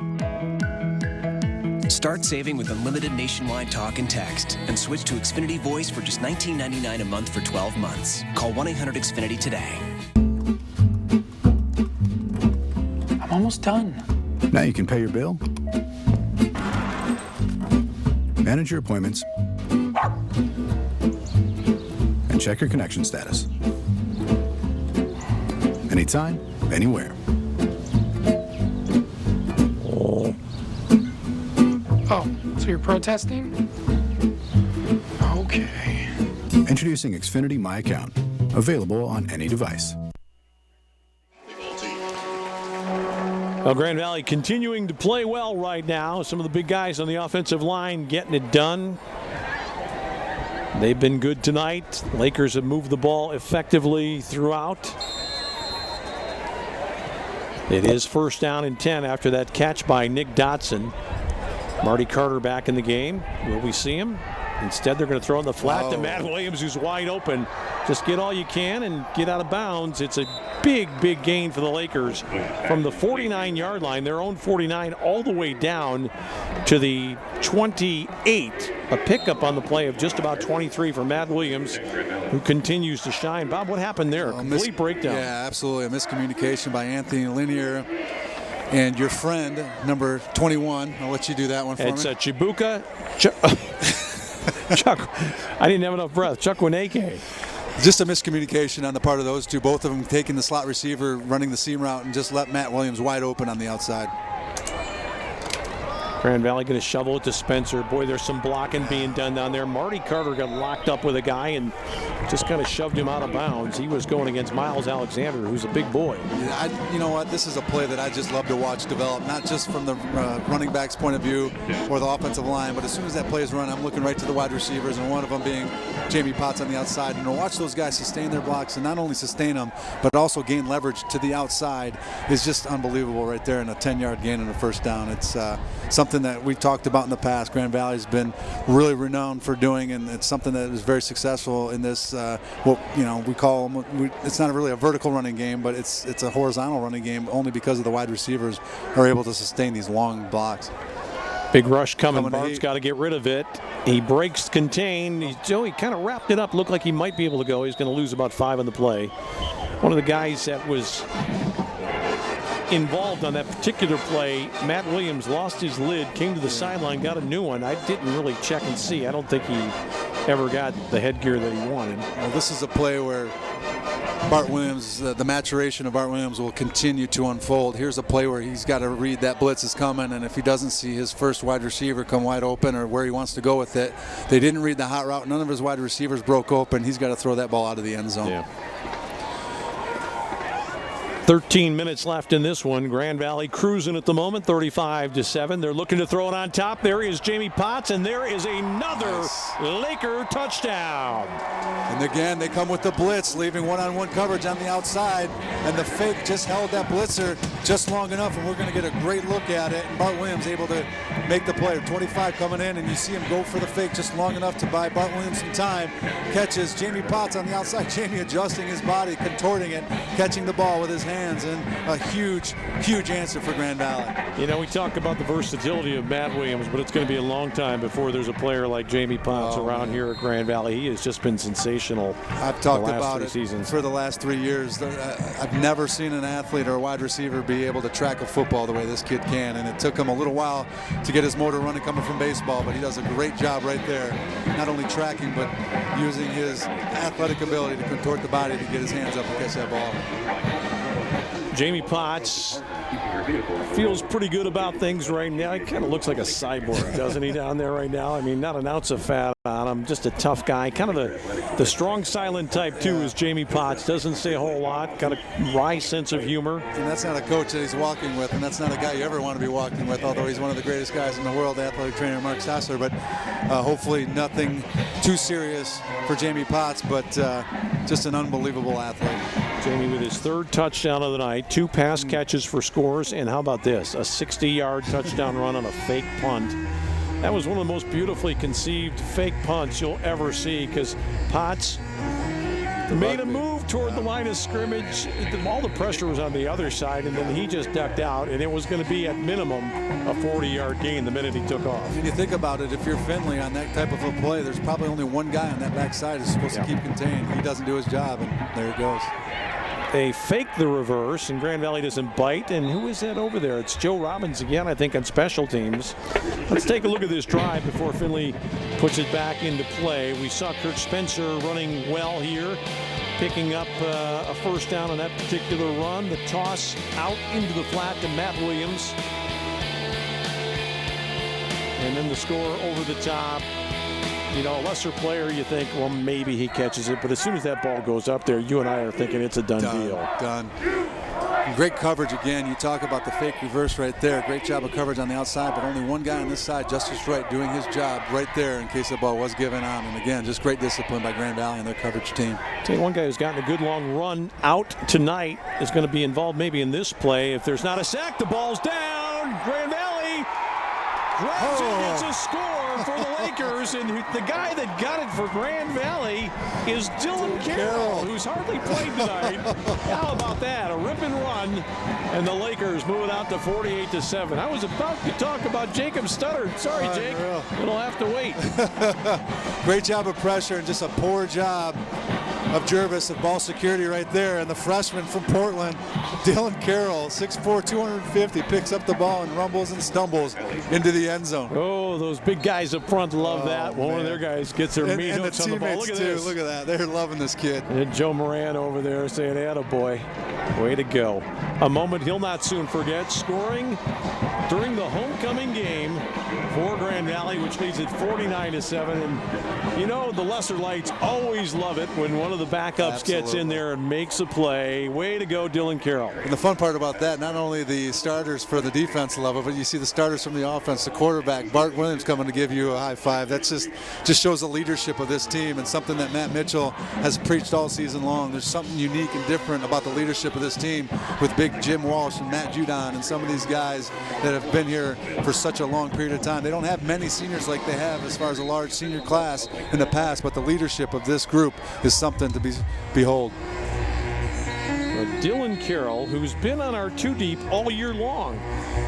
Problem is, he's playing behind one of those very good defensive linemen for Grand Valley, guys like Judon, Hogan, and Alton Voss. In this case, you never want to take out of the game. And they don't want to come out either. A lot of times you see some guys that, you know, play hard and don't play every down and don't want to come out. Some guys will tap themselves out, will give Dylan Carroll time to come in, but these guys are warriors. They never want to come out of the game. Grand Valley kicking off again. Grand Valley's got people down there in the kick team, and a pretty good return this time, up over the 20. But Grand Valley, with guys like Robbins staying in his lane, also coming off for the Lakers, Jalen Bryant, the running back. We see in 26 right there doing a job. Those are some pretty fleet and good athletes for Grand Valley on that kickoff team, and they have really not given up a big one that we can recall the entire home season. No, they're doing a phenomenal job, and as you get a look at it from up top where we're at, and I was just watching them run, I mean, everybody stays in their lanes. Nobody, the discipline to stay in your lane. If you get blocked out of your lane and get back into your lane, just no running alleys for this kick return team from the opponents to get any yardage. Well, they got the big back in there right now, and he's got a little bit of space to rumble, and Brad Horling goes over and chases him out of bounds after a first down run to about the 38. That was the big back, Marcus Jones, 5'9", 241. Big fella, well-conceived player, just running a basic counter. You think Findlay's going to have to come out and start throwing the ball down 35 points, and they do a great job of running everything, sprinting one side to the left, and then pulling their guard and their center to the right side, giving some big room for the big fella to run downfield. Well, here's what you got to do if you're Findlay. You got to protect your quarterback now. You don't want Jervis to get hurt in this situation. The big man rumbles a little bit more now. He's going to pick up about 5. He paid a price. This is a guy that cannot afford to run east and west with the size, and so he needs to run north and south, and you can hear the coaching staff, get him, and just allowing him to run a little bit too long east and west, but Grand Valley doing a great job of pursuit. Grand Valley had Brendan McMahon on the play, 38 defensively, who's in there now at kind of a linebacker. A lot of twos out there right now for the Lakers. Exactly. Jacob Studdard has been a one tonight. He's been playing most of the time at corner. In fact, I think he's probably had more snaps since the very beginning of the game of the other two guys, Trey Walton and McKissick. They're going to run it up the middle here, and Horling and company make the stop. They're going to push him back. I don't think it's a great spot for Findlay. It's going to be third down now, and about a foot maybe. Definitely shy of the first down. Well, they moved it up a little bit there, but still shy of the first down. Jacob Howe in there from Forest Hills Northern getting a shot. Dylan Carroll, who just scored a touchdown that we saw. Cody Moore, some of the defensive front taking some Raju Blackman. Yep. And, of course, Dylan Carroll, who's still thinking there might be time for him to score again. Give me another one, Coach. He's playing at right end, but these are all twos out there right now for Grand Valley. They're going to run it on this play, and nice hit by McMahon. Lost his helmet on the play, but he stuck his nose right in there against the big back. That was Brendan McMahon stepping up, losing his helmet. The freshman from Bishop Foley have to take a play off. And the brother of the former Grand Valley quarterback. Yeah. Kyle McMahon, who was here for just that one season. He played quite well that year. He's an underappreciated player to come in to a new system, win the job, and took the team to the playoffs. I'll tell you what, he did a phenomenal job. This is a complicated system to learn as a position player, but as a quarterback to come in for 1 year and do what Kyle did is something special. And he is actually coaching over at Bishop Foley and was able to coach his brother, and his brother doing a great job stepping here at Grand Valley. I think Kyle went over to Europe to play, didn't he? Yeah, a little bit over there for a while. See more and more guys doing that in some minor leagues. This is a nice run outside, and it picks up about 6 on the play, and it was Chauncey Bridges. And, if Chuck Martin were here right now, he would say, hey, we've waved the flag. We put our twos in.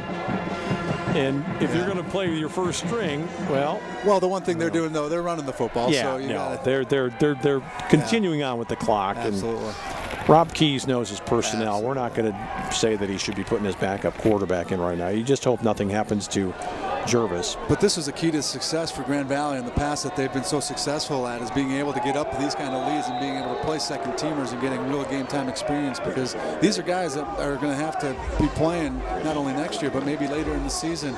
Grand Valley's used to playing 15-game seasons, and injuries happen throughout the later part of the season and also in the playoffs. A lot of people are watching on Xfinity tonight in Michigan, but they also go down into Indiana, and Cody Moore, the defensive lineman from Indiana, made a great stop there. He was being blocked. He just took his man down and right into the ball carrier. As we continue through this fourth quarter with 8:50 left, the rain seems to come down a little bit heavier and blowing right into the face of Findlay and their offense. Jervis looking to throw. He throws it out there. The completion is made by Federico, who's had a fine second half. Picked up about 9 or so on the play. It'll be fourth down and short coming up here. Well, this is something where the Grand Valley defense and their second string really a lot of pride right now to try to hold this Findlay offense down. Federico comes limping off the field. They're going to get a replacement for him, and he went down without being hit really there, and I thought maybe he had given up on the play a little early, but he did something maybe to his foot or ankle. Let's see if Keen Belcher can step up here. 92. Now they're going to give it to the big man, and he's going to get the first down.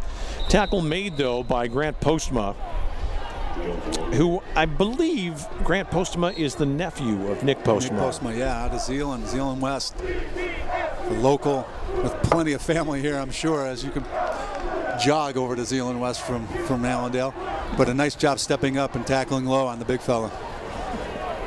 Nick is a pretty young guy himself, so if that were his son, we'd have to do some of that newfangled math to explain that. But I think it's the son of his brother. Yep.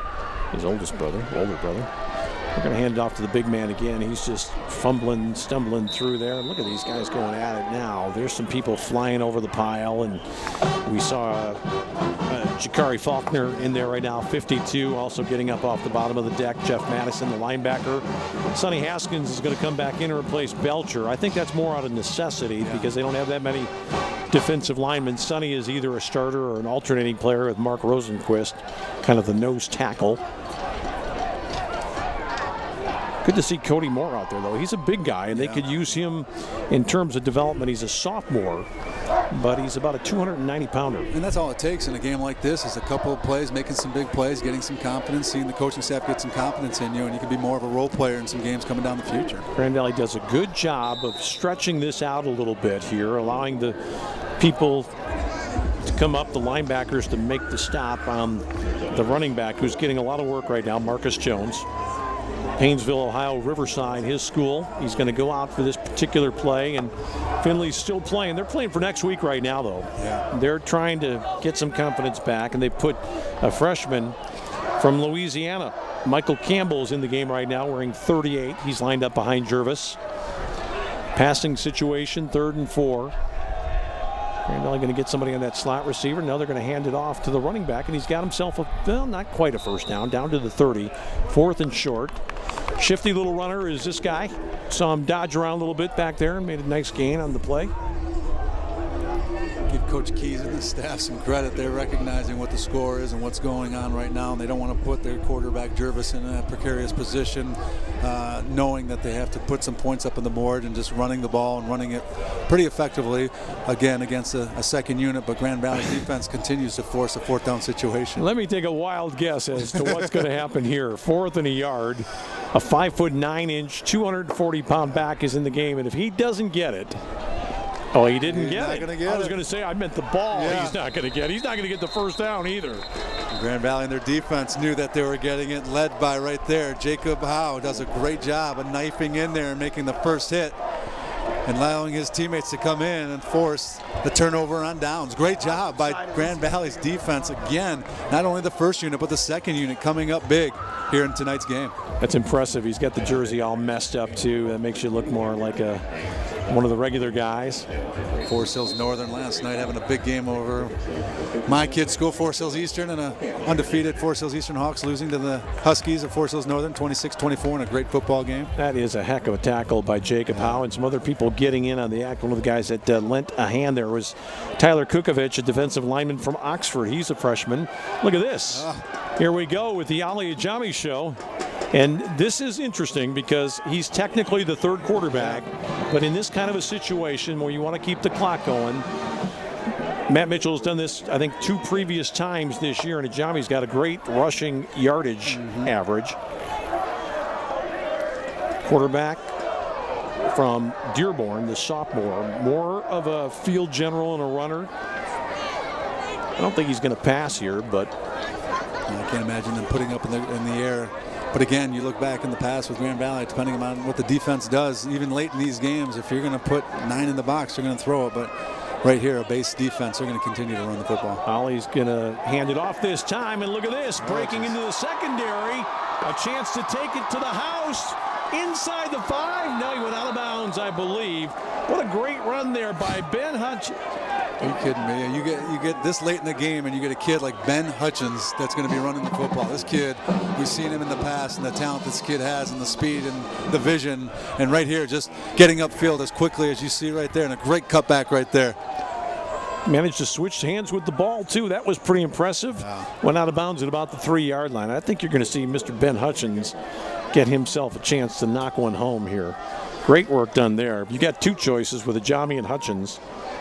Grand Valley with 10 on the play clock. They're going to have to hurry to get this one off. They might have to call timeout here to avoid a penalty. I don't think Ollie realizes how much time is running down. Now he wants to get a timeout. They better call it.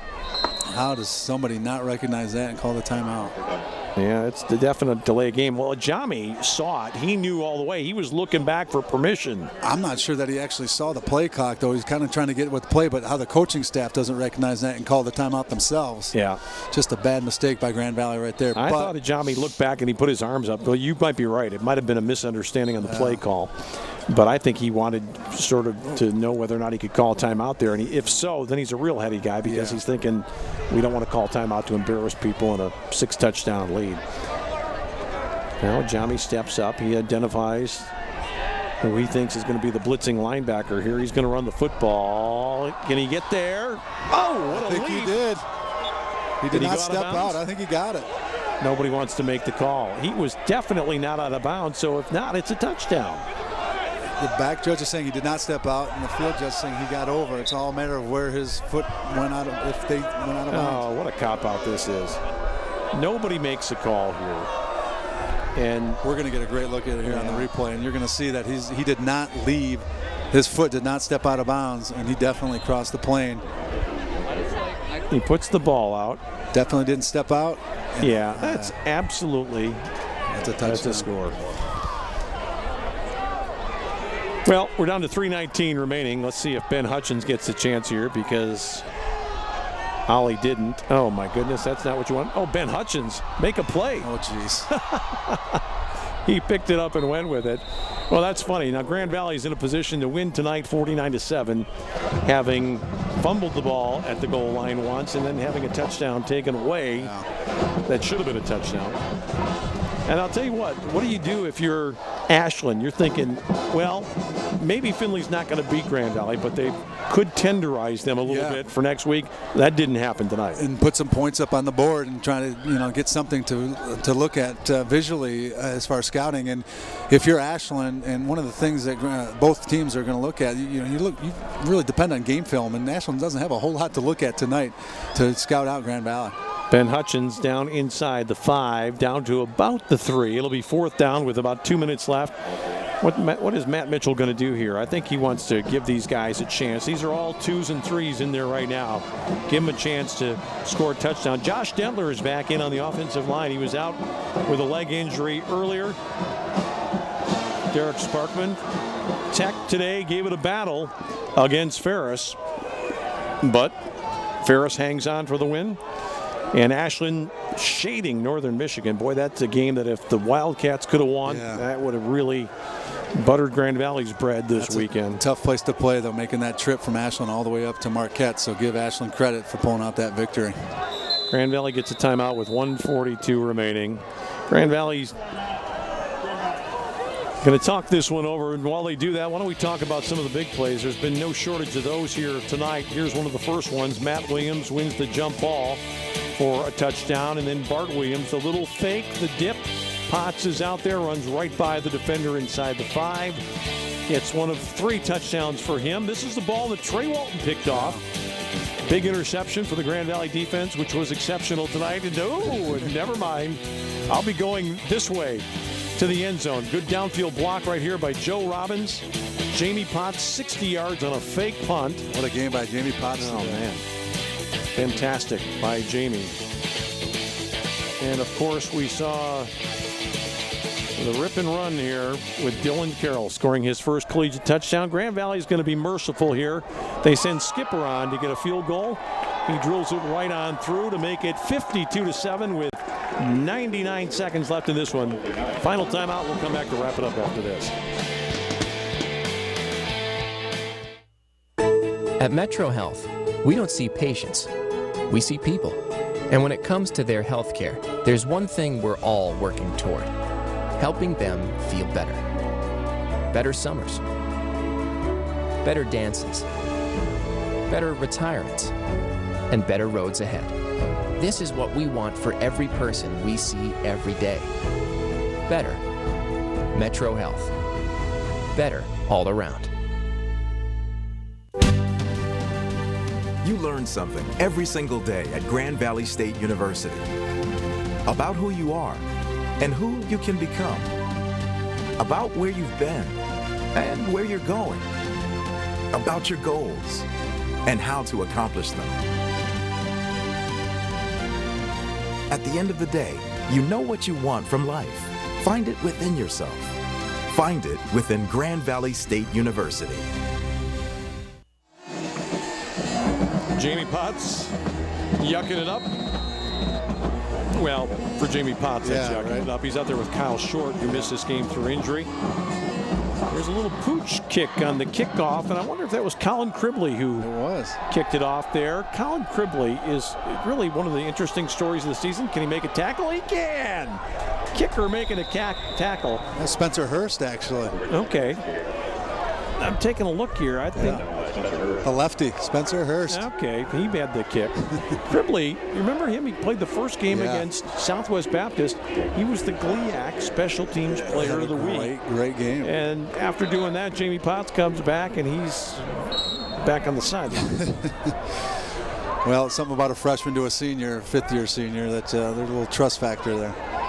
Well, new quarterback at long last for the final minute and a half. It's going to be a snap or two for Patrick Zingler. He's a freshman from Burke, Virginia, transfer from Buffalo. So he was acquainted, I would think, at one time or another with Jeff Quinn. but really handled pretty nicely here, I think, by Rob Keys. He kept his team going. He was coaching them, but he wasn't trying to do anything silly that would put his quarterback at risk. So he managed this game as well as he could, considering what the outcome was going to be. Well, we talked about Grand Valley and their defense all night long, but how about Grand Valley's offense putting up 648 yards of total offense tonight? And that doesn't include the special teams play. An unbelievable offense that Grand Valley's done so far. No, that was a little bit of a botched handoff. It turns out to be a pretty nice run, very nearly picking up the first down and picking up the first down as we go down inside the final minute. The running back there is the guy that was in the previous series. That's Michael Campbell, the young man from Louisiana. Grand Valley moving people around. They get Jonathan Clark, the defensive back from Detroit Renaissance, was in there. Wish we could call him on right now. Tell you, Khalil Hill, who plays some, is in there right now. Break to the outside. Grand Valley plays it pretty darn well. And who got up off the bottom of the pile that time? I believe that was Grant Postma. I think you're right. And that will do it. The coaches run to midfield. It is a resounding Laker victory, taking out the Oilers from Findlay 52-7 in the ball game tonight. Very convincing job done by the home side, and that's as pleased as we have seen Matt Mitchell all year long.